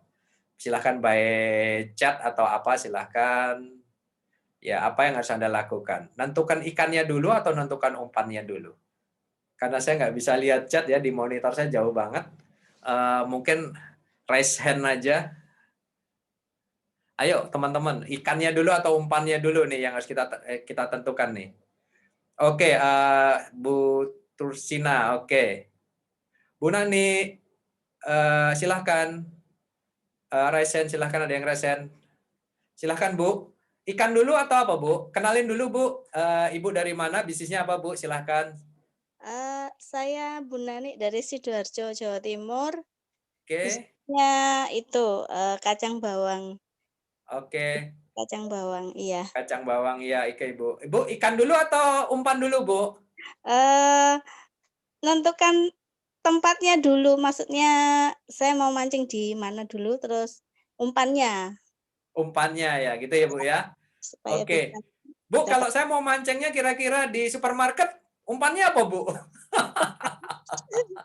uang. Oke. Oke, Bu Nani. Saya menentukan tempatnya dulu ya Bu ya. Kemudian baru menentukan umpannya. Iya. Oke, Bu Nani, kalau saya bilang, oke, saya mau mancing di laut Bu, umpannya apa Bu? Umpannya itu ya ikan kecil-kecil itu. Ikan kecil-kecil. Oke. Terus nanti yang kita tangkap ikannya yang mana Bu? Yang ikan kecil-kecil atau yang besar? Gede. Oke, Bu Nani ya, supaya nggak tegang teman-teman. Oke, thank you Bu Nani, sukses ya. Dari BRI Link, Lupna. Kalau ikan Ikan dulu ya Bu ya? Bapak. Iya, ikan dulu. Karena Ikan kalau dulu. umpannya dulu, kalau nggak ada ikannya mau mancing apa? Oke, jadi ikannya dulu ya. Kalau ada umpan, bagaimana kita mau menentukan ikannya? Thank you Bu Lupna, dari mana ya? Silakan. Cianjur. Dari kebetulan agen Brilling Cianjur, Bapak. Oke, terima kasih Bu Lupna, sukses selalu. Oke, teman-teman. Terima kasih Bapak. Pertanyaan saya yang kedua nih. Jadi ketika kita belajar segmentasi teman-teman, ada satu hal yang unik. Kita punya kolam nih, sebagaimana cerita Bu Nani tadi. Kita punya kolam. Bu Nani tadi cerita, kita mau menentukan dulu tempatnya dulu katanya. Tempatnya dulu. Saya bilang ada di air tawar atau ada di air laut. Nah setelah itu masih heterogen banget loh. Karena kita nggak tahu ikannya apa, bener kan? Tapi ketika Bu Lupna menjawab, beliau lebih spesifik. Saya mau ke laut, Coach. Tetapi di laut saya mau nangkap ikan tertentu. Sebut aja, saya mau nangkap ikan tuna.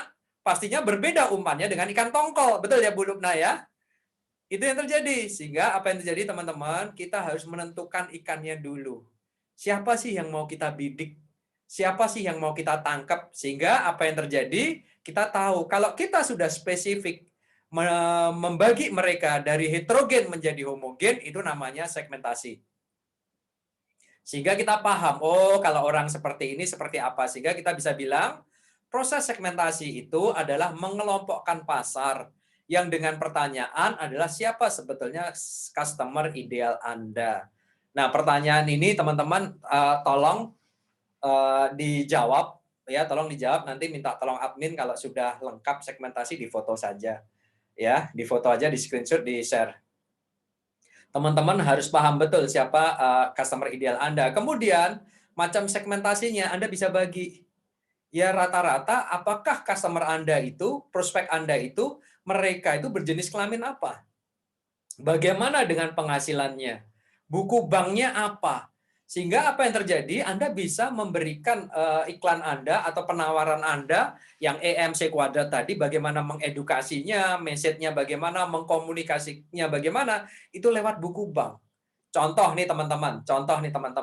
Saya mau goda Anda ya, silahkan. Karena kita nggak boleh sebut merek ya di sini ya. Ketika nggak usah di chat dan nggak usah bersuara, tapi saya memberikan ilustrasi. Teman-teman, saya mau bertanya kepada Anda. Ketika saya berbicara tentang sebuah produk, ya sebuah produk. Oke, ikan aja teman-teman. Ini pertanyaannya saya balik. Kalau tadi Bu Nani bilang umpan yang kecil untuk ikan yang kecil. Ternyata ikan kecil ini Bu Nani, ya teman-teman, ini harganya per kilo Ini di laut ya. Ini ilustrasinya di laut, teman-teman. Ternyata harganya per kilo itu cuma 50 sampai 100 ribu, teman-teman. Per kilonya. Jadi 1 kilo ikan ini isinya kurang lebih sekitar 5 sampai 8 ekor misalnya.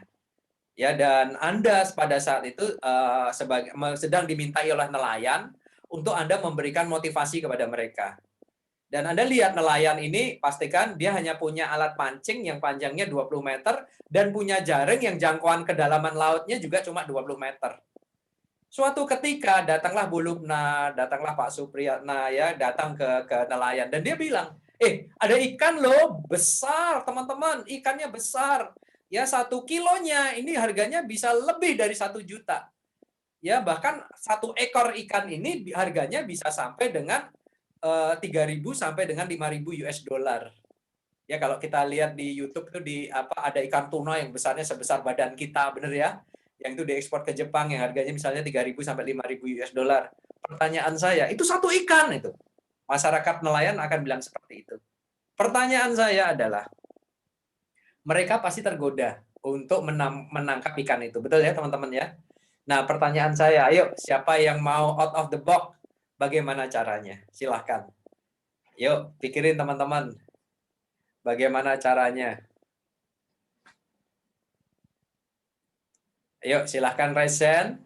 Jadi alat Anda hanya 20 meter pancing, 20 meter jaring, karena ikan-ikan Anda hanya di jangkauan 20 sampai 50 meter. Sementara ikan ini yang harganya hampir 25-50 juta ini per ekornya, ini jangkauannya 100 meter di kedalaman laut. Strategi Anda apa? Silahkan, Bu Febri. Silahkan. Kemudian nanti Bu Ani, silahkan. Bu Febri dulu. Perkenalkan diri, Bu Febri, silahkan. Pagi, Pak. Saya Ibu Pagi. Febri dari Bandung. Bandung, silahkan. Bisnisnya apa, Bu? Saya Japanese food custom, Pak. Oh, asik. Oke, persilahkan, Bu. Apa strateginya, Bu? Ya, kalau saya sih kapalnya saya dekatkan ke jarak ikan yang besar itu sih, Pak. Baru saya pancing. Kapalnya dideketin ke ikan yang besar. Iya. Kemudian baru saya pancing. Pancing Ibu cuma 20 meter loh kedalamannya. Ikannya 100 meter loh. Umpannya, Pak. Umpannya dibikin yang menarik supaya ikan itu mau naik ke atas. Oke, good. Kita cari tahu umpannya apa, sehingga umpan itu kita berikan, ikan itu akan naik ke atas gitu ya, Bu ya? Iya, Pak. Kemudian dia terjangkau dalam jangkauan kita. Oke, thank you Bu Febri, sukses selalu. Bu Ani, silahkan Bu Ani, silahkan perkenalkan diri juga. Ya, Assalamualaikum. Saya Ani Ratnaningsih. Brand saya Kembang Kamonesan, craft berbahan baku bunga dan daun asli yang dikeringkan. Strateginya mungkin kita bekerja sama dengan nelayan yang lain. Jaringnya kita perbesar, kita disatukan, dan tentu umpannya pun dicari umpan yang kira-kira memancing si ikan itu bisa ke atas, dengan si jaringnya juga, jadi ikan nggak mungkin sampai ke 20 meter. Tapi bagaimana caranya di 50 meter si ikan sudah bisa tertangkap, atau di 100 meter jaringnya diperdalam, disatukan, bekerja sama dengan nelayan yang lain, nelayan lainnya lagi menyiapkan umpannya. Gitu. Oke, thank you Bu Ani ya. Oke, jadi dilengkapi teman-teman ya. Jadi kita simpulin bersama-sama nih, sementara teman-teman tidak akan kita pungkiri bahwa kita akan menentukan umpan dulu. Umpan akan kita bisa tentukan ketika kita tahu ikan yang kita bidik. Betul ya teman-teman ya? Maka pastikan ketika Anda belajar tentang pasar Anda, pastikan yang mau Anda bidik itu sebetulnya siapa. Sehingga Anda tahu ketika Anda paham siapa yang mau Anda bidik, Anda tahu yang mereka suka itu apa, yang mereka tidak suka itu apa. Itu cara paling gampang melihat segmentasi. Oke ya teman-teman, sehingga apa yang terjadi kalau kita udah tentukan umpannya, kapal kita dekati ke laut yang tadi dalam, kita letakkan umpan itu, maka ikan ini akan cenderung dia naik ke atas.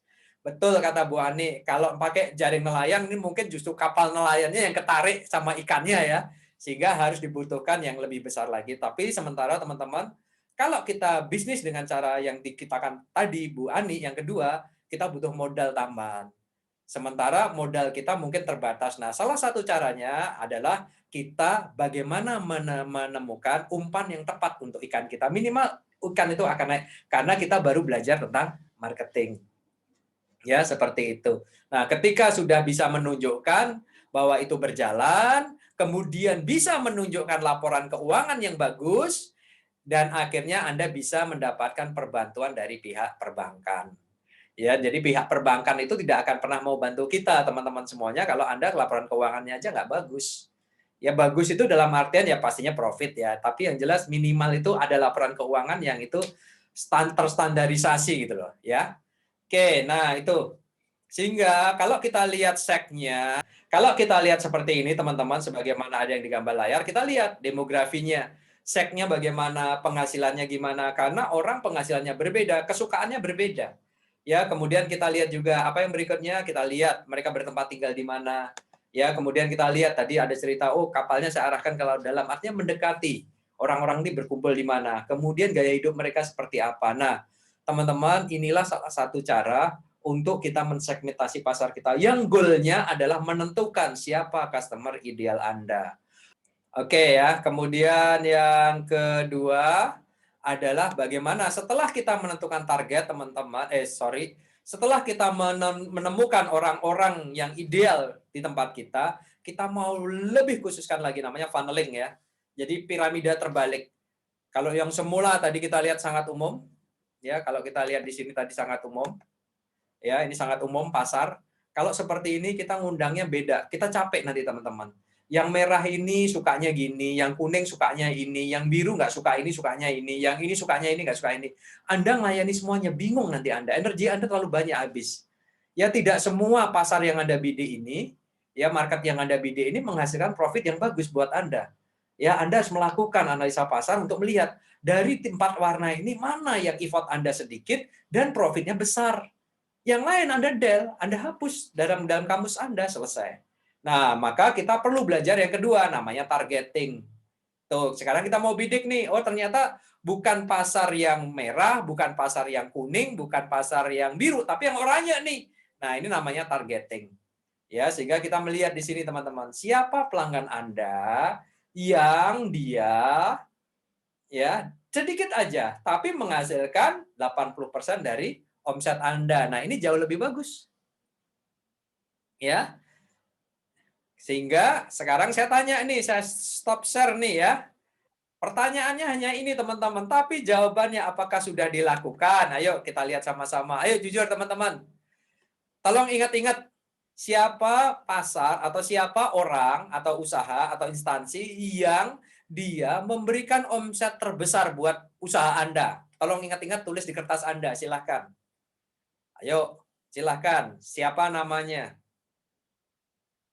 Ya, kalau namanya aja nggak tahu ya terlalu gitu katanya Haji Roma Irama ya. Iya, Anda harus ingat namanya. Sudah teman-teman? Kalau sudah, saya minta yang kedua adalah kapan dia berulang tahun. Ayo jujur, yang tahu tolong raise hand. Ya, Anda bisa bohongi saya dan teman-teman, tapi Anda nggak bisa bohongi diri Anda dan Tuhan. Ya, ayo. Yuk, siapa yang tahu? Silahkan raise hand, angkat tangan Anda. Namanya ini, kemudian ulang tahunnya ini, siapa yang tahu? Kapan mereka berulang tahun? Nggak ada yang tahu ya? Oke, nah teman-teman, apa yang terjadi tanpa kita sadari teman-teman, kita itu memperlakukan klien kita memperlakukan klien kita itu sebagaimana mesin ATM. Betul kan? Kalau dia tidak memberikan uang kepada Anda nggak mau berinteraksi dengan mereka. Ya, sehingga apa yang terjadi ketika Anda sudah targeting ini, Anda tahu benar apa yang menjadi harapan customer Anda ketika dia membeli produk Anda. Kalau relationship Anda nggak bagus, bagaimana Anda bisa tahu harapan customer Anda? Ya, sehingga saya bertanya ke pertanyaan yang sebelumnya sederhana, ya sederhana tetapi ekstrim, apa itu? Bagaimana Anda tahu kapan mereka berulang tahun kepada Anda? Tuh yang terjadi. Mana nih monitor saya? Oke, itu yang terjadi, teman-teman.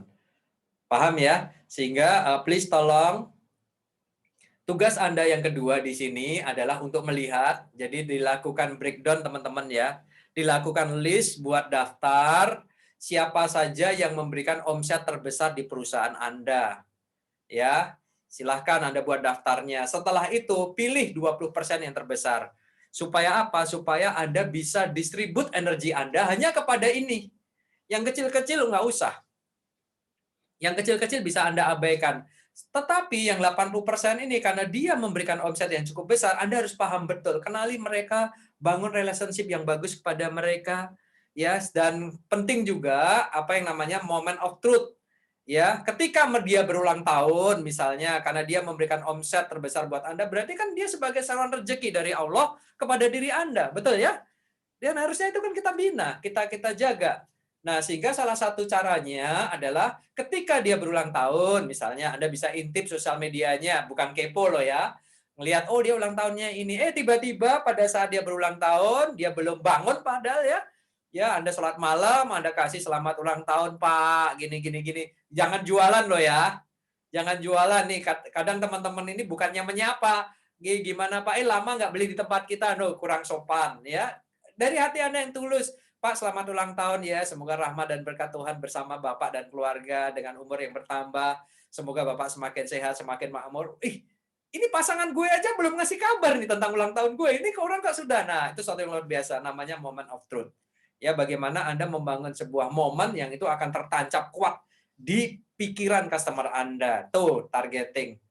Ya, tugasnya sekali lagi membuat daftar atau list dan Anda tentukan siapa target customer, siapa penyumbang omset terbesar dan pilih 20%, kemudian Anda harus paham apa harapan mereka. Ya. Nah, kemudian yang ketiga adalah seberapa banyak atau sering customer ini belanja ke Anda. Ya, dia mau punya omset yang besar. Anda harus tak paham bagaimana dia bisa kembali lagi ke Anda.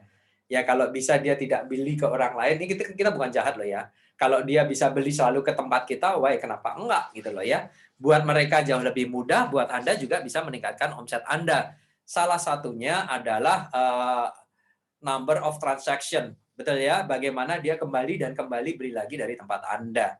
Tuh, penting banget. Bagaimana Anda bisa mendatangkan mereka kalau Anda nggak ngerti apa harapan mereka. Tapi kalau Anda tahu harapan mereka, Anda bisa mengundang mereka kembali untuk kembali beli di tempat Anda.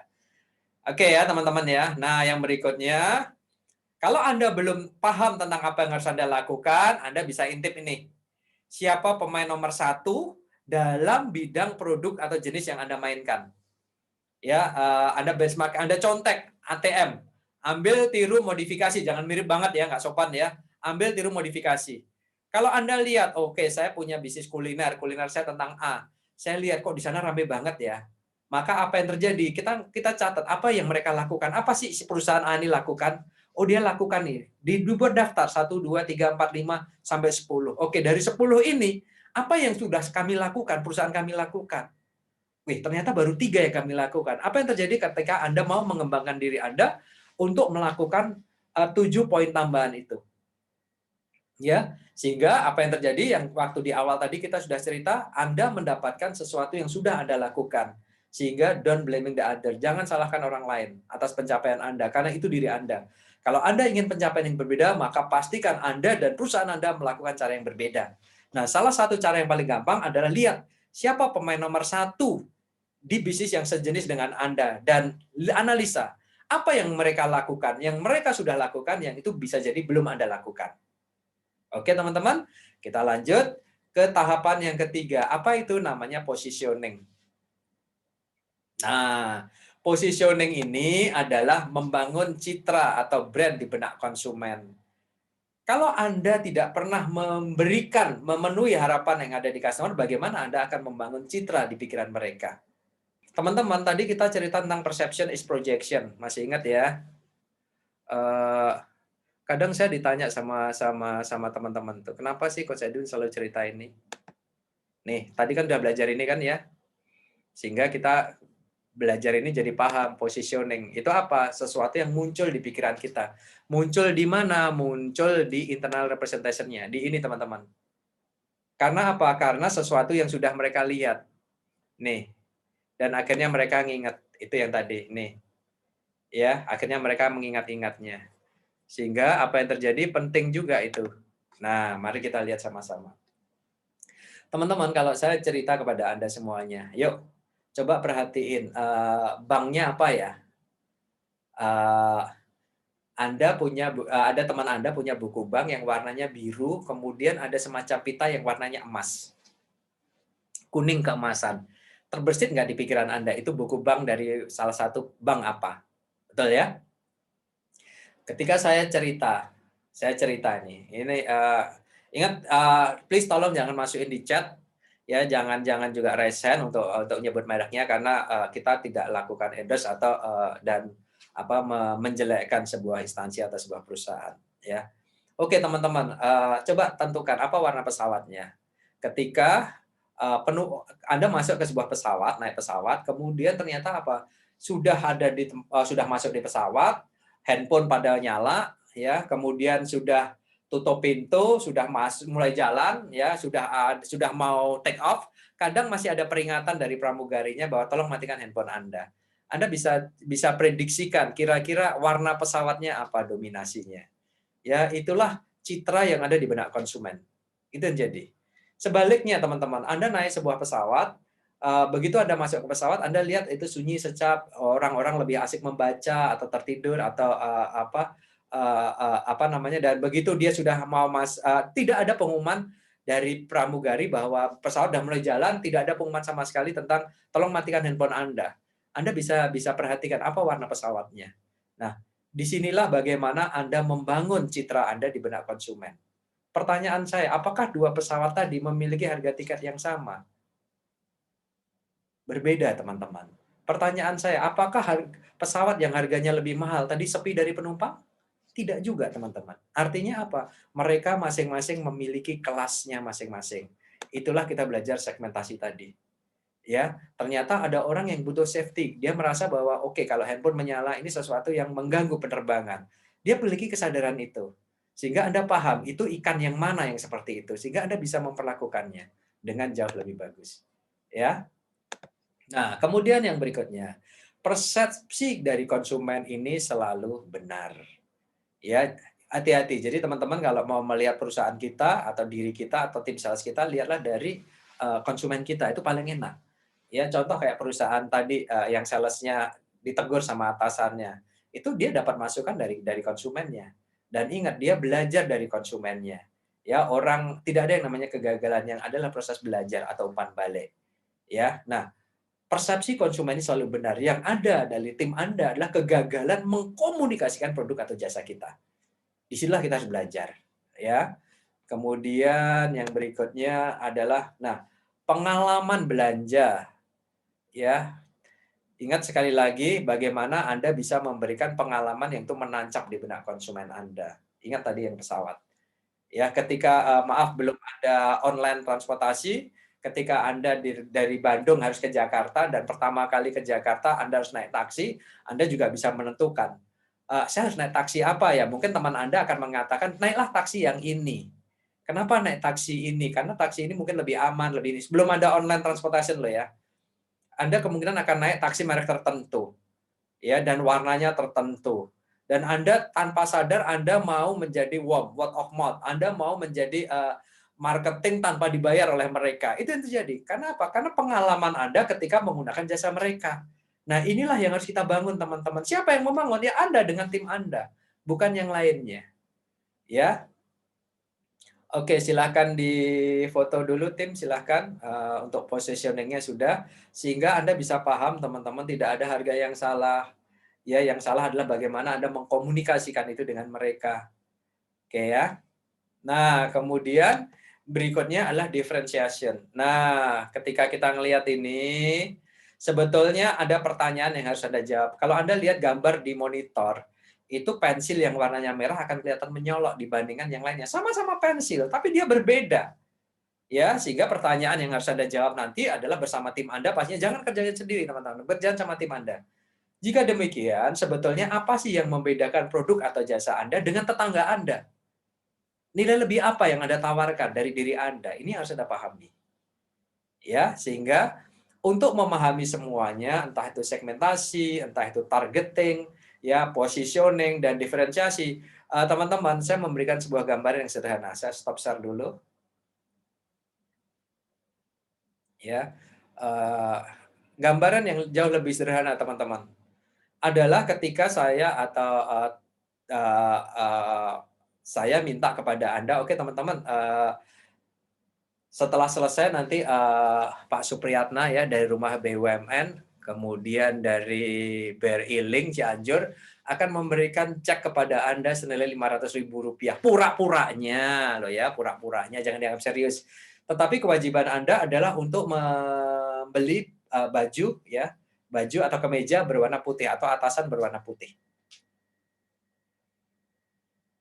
Dan tugas Anda, pertanggungjawaban Anda adalah untuk screenshot Anda menggunakan pakaian berwarna putih itu, dan yang kedua adalah screenshot nota pembelian Anda. Anda beli dimanapun bebas. Kita akan lihat sama-sama apa yang akan terjadi ketika Anda pergi ke mall, kemudian Anda melihat pakaian berwarna putih, ya ditumpukan itu. Pertanyaan saya, apakah Anda melihat nggak ketika ditumpukan itu ada pakaian yang berwarna merah? Kemungkinan besar Anda akan melihat. Kenapa melihat? Ya karena dia berbeda sendiri. Nah, itu yang terjadi. Sehingga Anda harus berpikir bagaimana caranya Anda membuat itu berbeda dari yang lainnya. Tuh, satu. Kemudian yang kedua, uang yang diberikan tadi adalah Rp500.000. Artinya Anda dapat baju bagus lah, lumayan bagus lah, baju putih seharga Rp500.000. Anda sudah ambil, yang Anda beli pastinya baju yang warnanya putih kan, bukan yang merah kan ya, karena perintahnya yang putih. Nah, begitu Anda sudah bawa baju yang warnanya merah tadi, sekarang Anda pergi ke kasir, betul kan? Nah, ternyata di kasir, persis di depan kasir, ada baju putih, tumpukan baju putih yang digantung, kemudian di situ dikasih tulisan, 1 juta, khusus hari ini, Rp500.000. Nah, pertanyaan saya teman-teman, yang Anda bayar ke kasir, yang ada di tangan kanan Anda, atau ini Anda letakkan, Anda ganti yang 1 juta, coret jadi 500. Pertanyaan saya, yang Anda jawab, silahkan Anda jawab. Silahkan Raisen, mana yang Anda bayar ke kasir? Yang 1 juta jadi 500. Nggak ada suaranya. Apa yang ibu membuat ibu membayar yang itu? Karena ya tadi ya, menarik aja yang biasanya seharga 1 juta, tiba-tiba hari itu 500, kenapa? Kan dapat jatahnya 500 sesuai dengan yang diberikan tadi lah. Oke, apa yang muncul di pikiran ibu? 1 juta jadi 500, kenapa akhirnya ibu beli itu? Mumpung diskon. Mumpung diskon, apa yang membuat ibu memilih itu selain diskon? Lebih bagus, ada kemungkinan itu akan lebih bagus daripada yang saya pilih tadi di hanger yang pertama gitu. Oke, yang bilang itu lebih bagus siapa Bu? Ya, saya sendiri lah.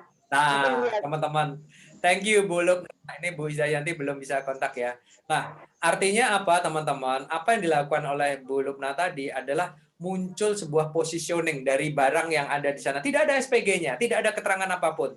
Tetapi yang ada adalah 1 juta, gue sekarang hari ini 500.000. Jadi teman-teman, jadi seperti itu. Itulah positioning.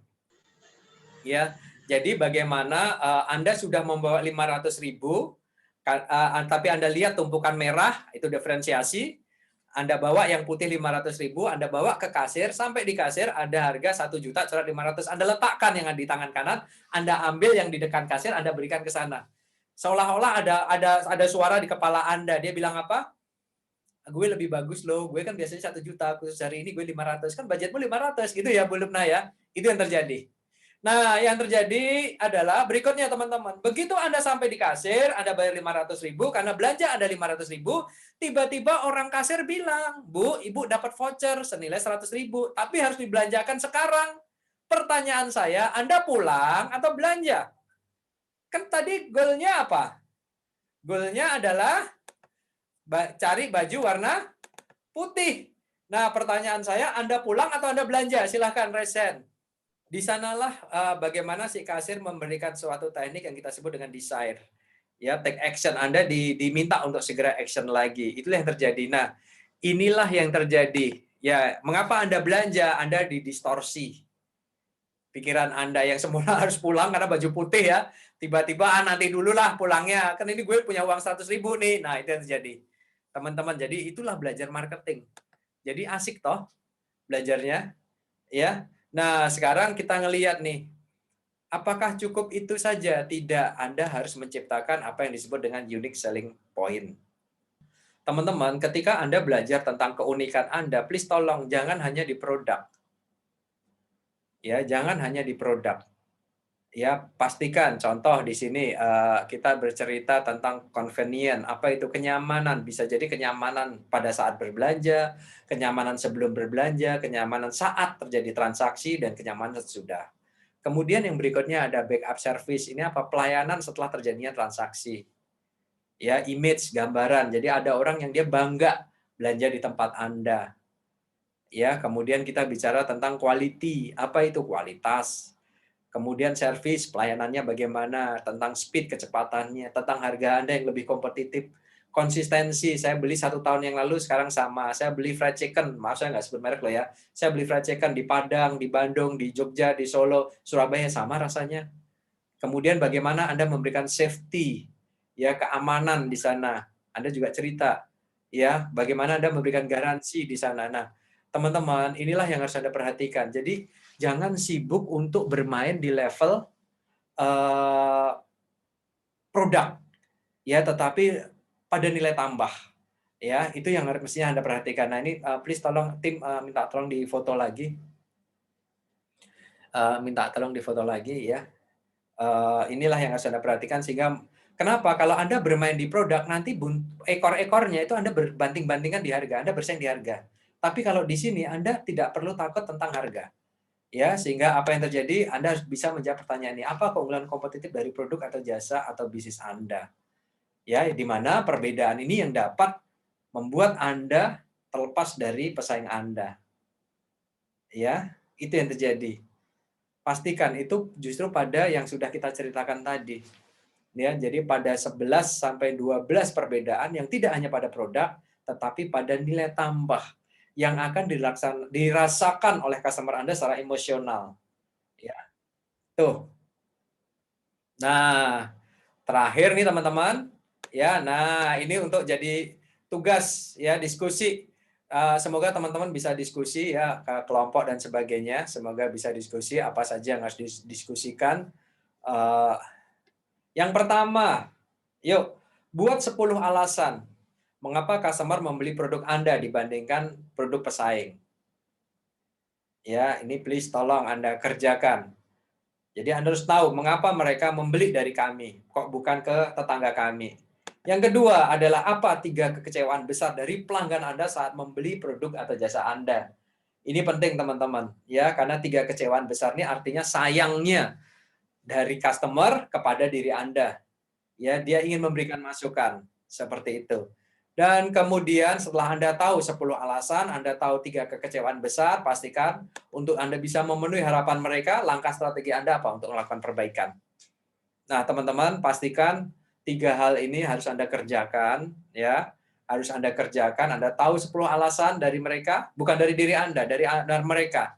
Ya, sehingga kadang perlu melakukan survei kepada pasar, apa sih yang membuat mereka tertarik untuk berinteraksi dengan kita.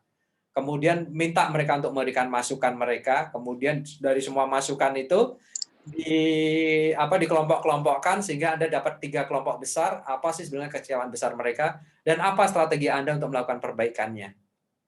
Oke ya.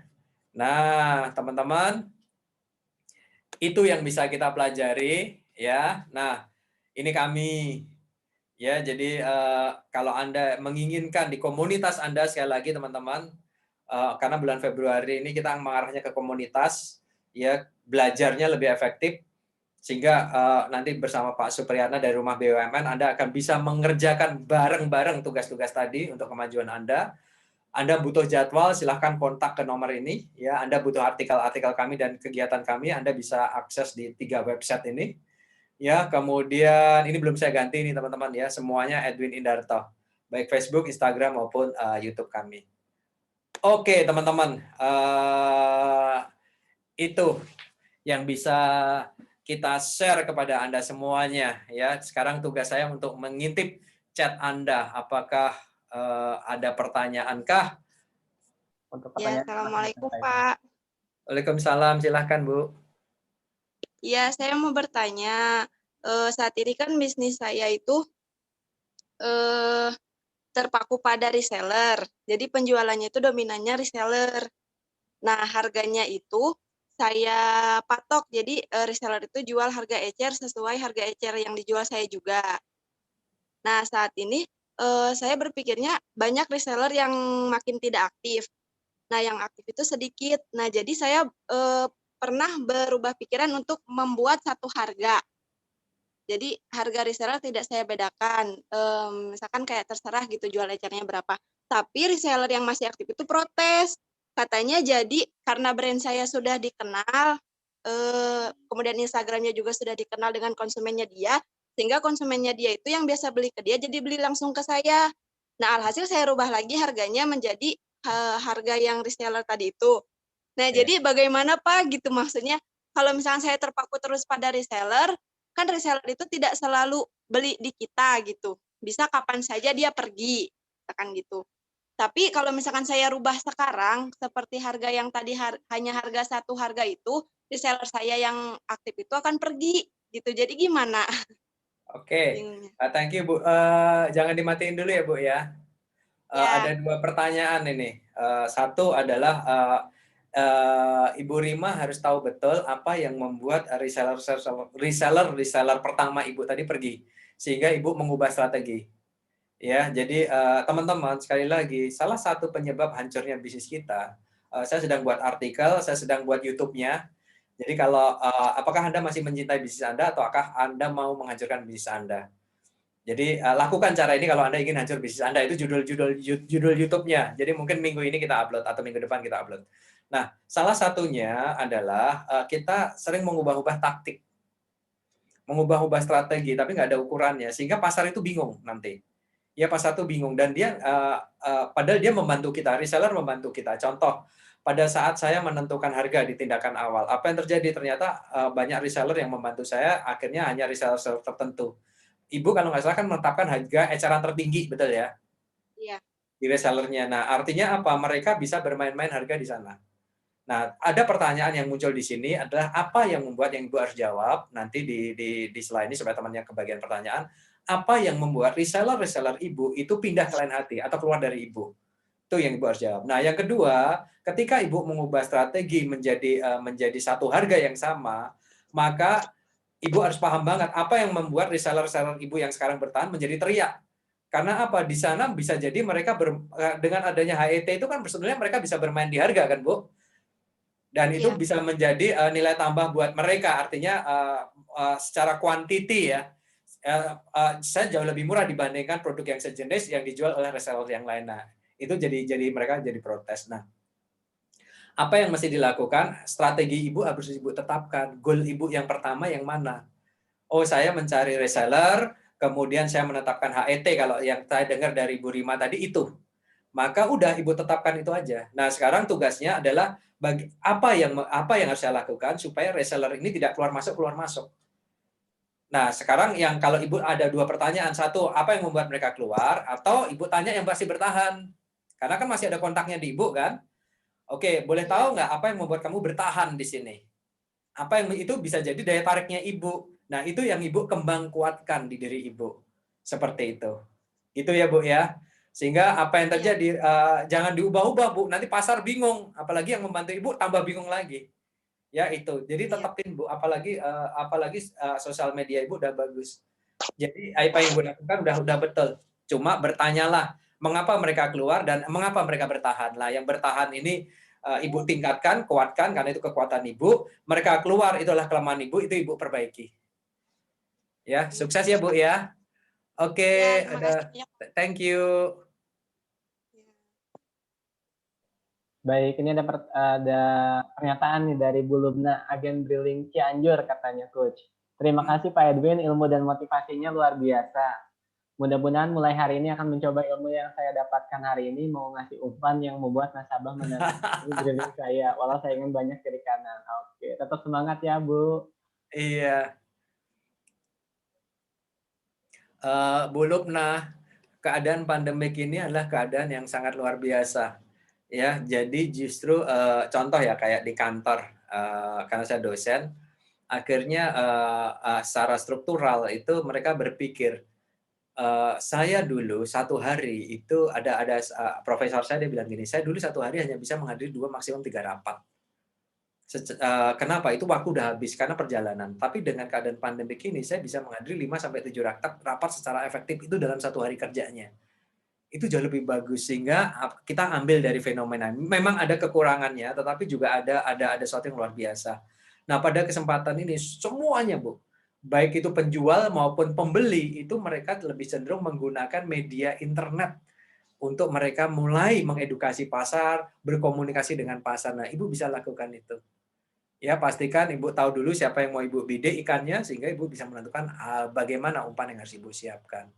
Bu Asnina. Oh iya, dari Bu Asnina Aroma Sukses. Bagaimana Pak, misalkan kompetitor saya menampilkan berat yang tidak benar. Harusnya 200 gram tapi ditampilkan 250 gram. Sehingga terkesan produk tersebut lebih murah dan lebih banyak dibeli di marketplace. Padahal saya yakin produk saya lebih bagus.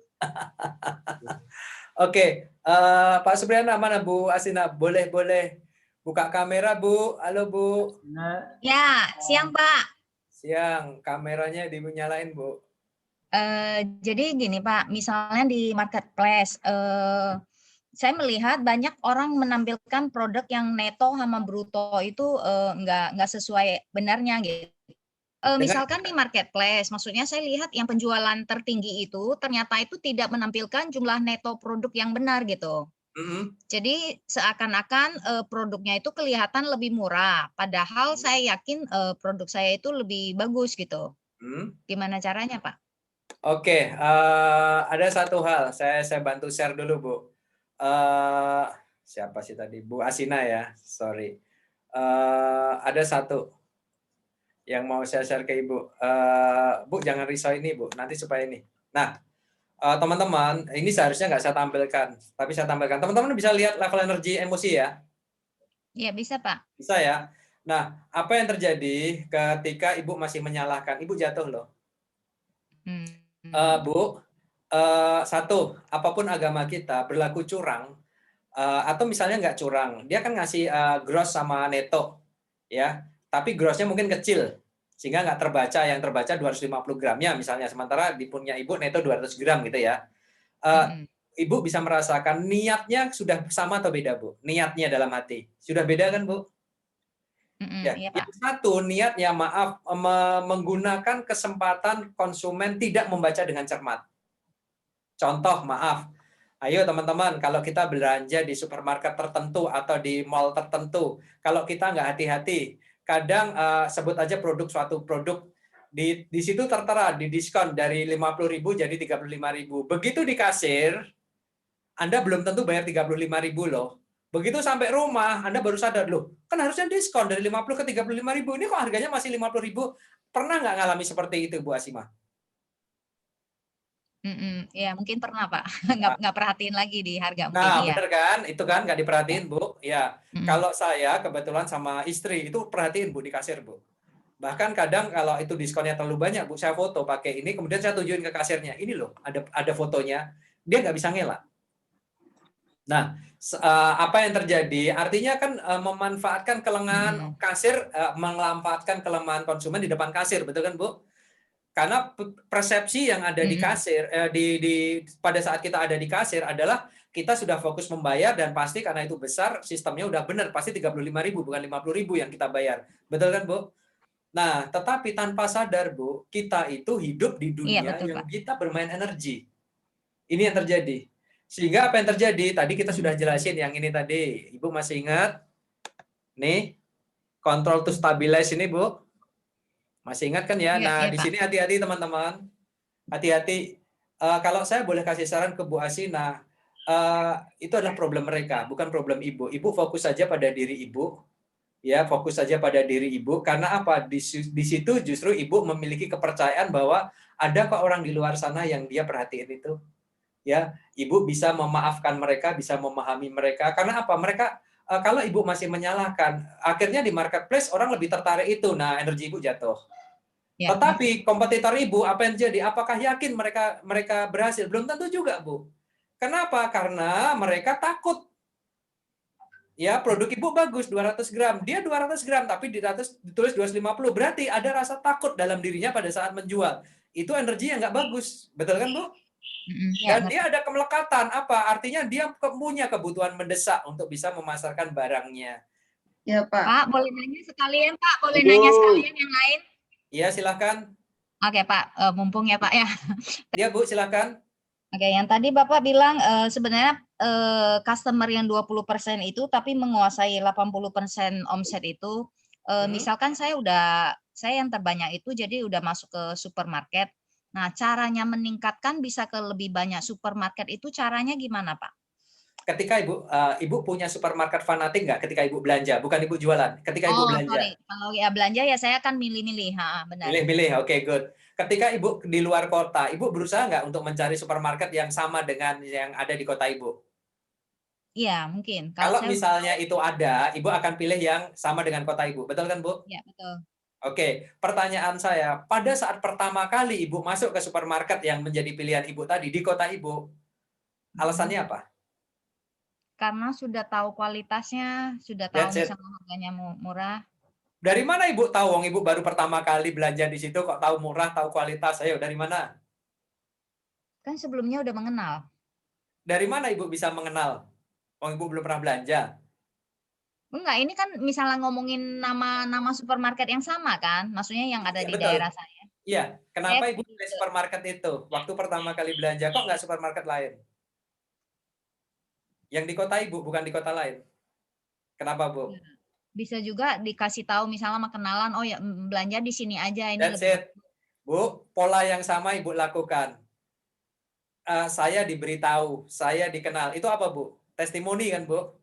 Iya. Orang yang sudah punya pengalaman belanja di supermarket itu, mengenalkan supermarket itu kepada Ibu, dia sebagai dutanya tanpa dibayar, word of mouth, ya, getok tular, dan akhirnya Ibu tergerak ke sana karena percaya, betul kan? Nah, Ibu lakukan pola yang sama atas produk Ibu. Ketika Ibu bisa membuat testimoni yang luar biasa terhadap produk Ibu di sebuah supermarket, apa yang terjadi di supermarket yang berikutnya pasti akan beli. Betul kan? Contoh kayak tadi, yang pertama tadi. Perorangan kita bisa meminta, tapi kalau supermarket gimana caranya minta testimoni? Bukan, Bu. Perorangan, Bu. Contoh ya, ada orang di Jogja yang dia buat abon, ada di supermarket. Kemudian yang terjadi, ini teman-teman UMKM. Kemudian apa yang terjadi, sangat tidak mudah supermarket itu untuk menerima bayarannya. Satu, menerima barang itu. Yang kedua, minta tempo pembayaran atau lebih sering disebut konsinyasi. Betul ya, Bu ya? Teman-teman, benar ya? Mungkin Anda akan mengalami hal yang sama. Kemudian dia merasa dipermainkan. Kadang barangnya rusak dan sebagainya diletakkan bukan di dekat mata orang yang berdiri, tapi di bawah sehingga orang harus duduk atau terlalu mendangak di atas. Barang yang fast moving kan pasti diletakkan di mata kita, sejajar dengan mata kita. Nah, apa yang terjadi pada saat itu saya bilang, oke, apa yang Anda butuhkan? Pertanyaan sama saya ke Ibu tadi. Kenapa Anda beli ke supermarket? Ya karena saya butuh. Pertanyaan saya, kenapa nggak supermarket yang lain? Ya karena cerita orang gini-gini. Oke, berarti dari cerita orang. Apa itu? Kemudian saya bilang, oh itu testimonial. Nah, sekarang apa yang terjadi? Bagaimana caranya Anda membuat itu? Ibu tadi punya kekuatan pribadi. Betul kan, Bu? Kalau perorangan saya bisa melakukan, Coach Edwin. Kalau supermarket gimana caranya ya? Nah, sama persis kejadiannya. Dan apa yang terjadi pada saat itu, Bu? Satu, yang dilakukan luar biasa. Coach, berarti aku harus tanya ke pribadi, Coach, testimonial mereka seperti apa? Iya, tanya aja. Dan bagaimana mereka merasakan dampak dari menggunakan produk atau jasa Ibu pada saat mereka belanja. Oke, Coach, dilakukan. Dan apa yang terjadi?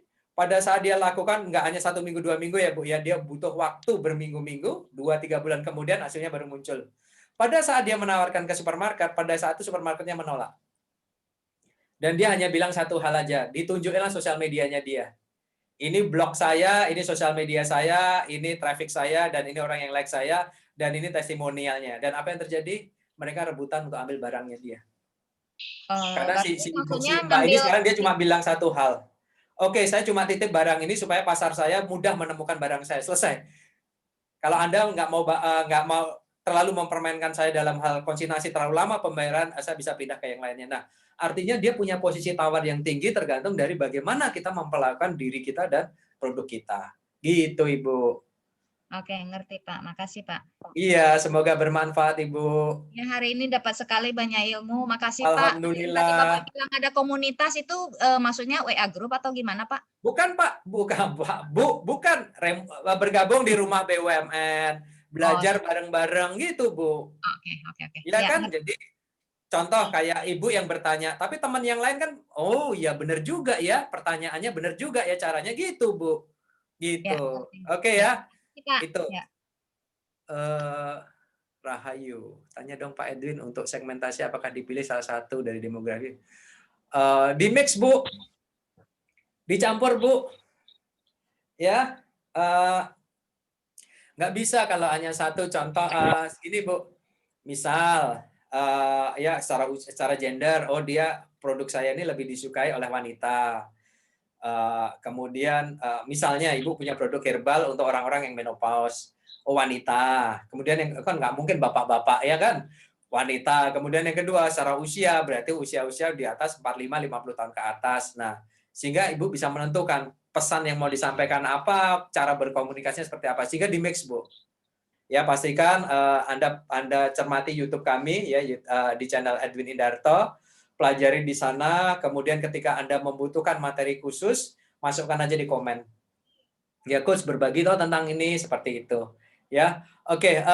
Saya kembalikan ke Pak Supriyatna dulu sebagai moderatornya. Kemudian nanti sebelum ditutup Pak Supriyatna, kita foto bersama dulu. Baik, terima kasih Coach Edwin Indarto yang sudah memaparkan materinya hari ini. Luar biasa sekali, sangat lengkap. Walaupun dalam waktu 2 jam bisa meringkas beberapa poin yang sangat penting ya, yang tentunya sangat dibutuhkan oleh teman-teman UMKM.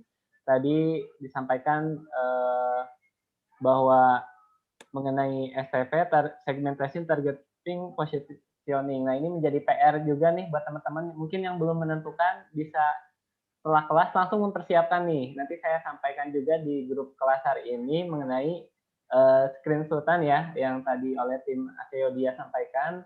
Saya akan share juga di grup, dan juga untuk teman-teman UMKM yang mengikuti webinar hari ini, mohon kesediaannya untuk mengisi form evaluasi ya. Tadi sudah disampaikan di kolom chat, Bitly evaluasi RB Bandung.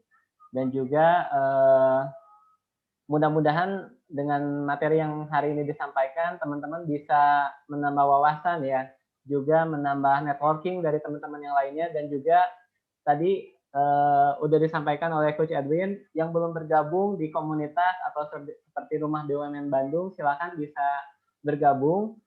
Sebagai informasi juga bahwa Rumah BUMN ini merupakan program kementerian yang sudah ada di beberapa kota dan kabupaten di seluruh Indonesia. Dan untuk saat ini BRI ada 56 rumah BUMN, dan BUMN lainnya pun masih ada. Jika ada pertanyaan seputar Rumah BUMN Bandung, nanti boleh disampaikan di grup WhatsApp di grup kelas hari ini, atau bisa japri saya. Oke, terima kasih sekali Coach Edwin Indarto dan Akeodia, tim Akeodia sudah berkenan untuk berbagi ilmunya kepada teman-teman binaan Rumah BUMN Bandung. Mudah-mudahan menjadi amal baik ya Pak ya untuk Bapak dan tim. Dan juga teman-teman peserta webinar yang berkenan hari ini hadir, ucapkan terima kasih juga. Sampai ketemu di webinar selanjutnya, dan terakhir kita foto bareng dahulu ya. Silakan boleh dinyalakan videonya ya teman-teman. Terima kasih semuanya. Kita akhiri dengan bacaan alhamdulillah bersama-sama. Alhamdulillahirobbilalamin. Sukses buat Anda semuanya ya. Hubungi kami ketika Anda membutuhkan materi sendiri, tapi pastikan bersama komunitas ya, kita jauh lebih kuat. Oke, kita akhiri dengan bacaan alhamdulillah bersama-sama. Alhamdulillahirobbilalamin. Assalamualaikum warahmatullahi wabarakatuh. Bye, sukses buat Anda semuanya. Sukses ya buat semuanya. Terima kasih Coach Edwin dan Akeodia.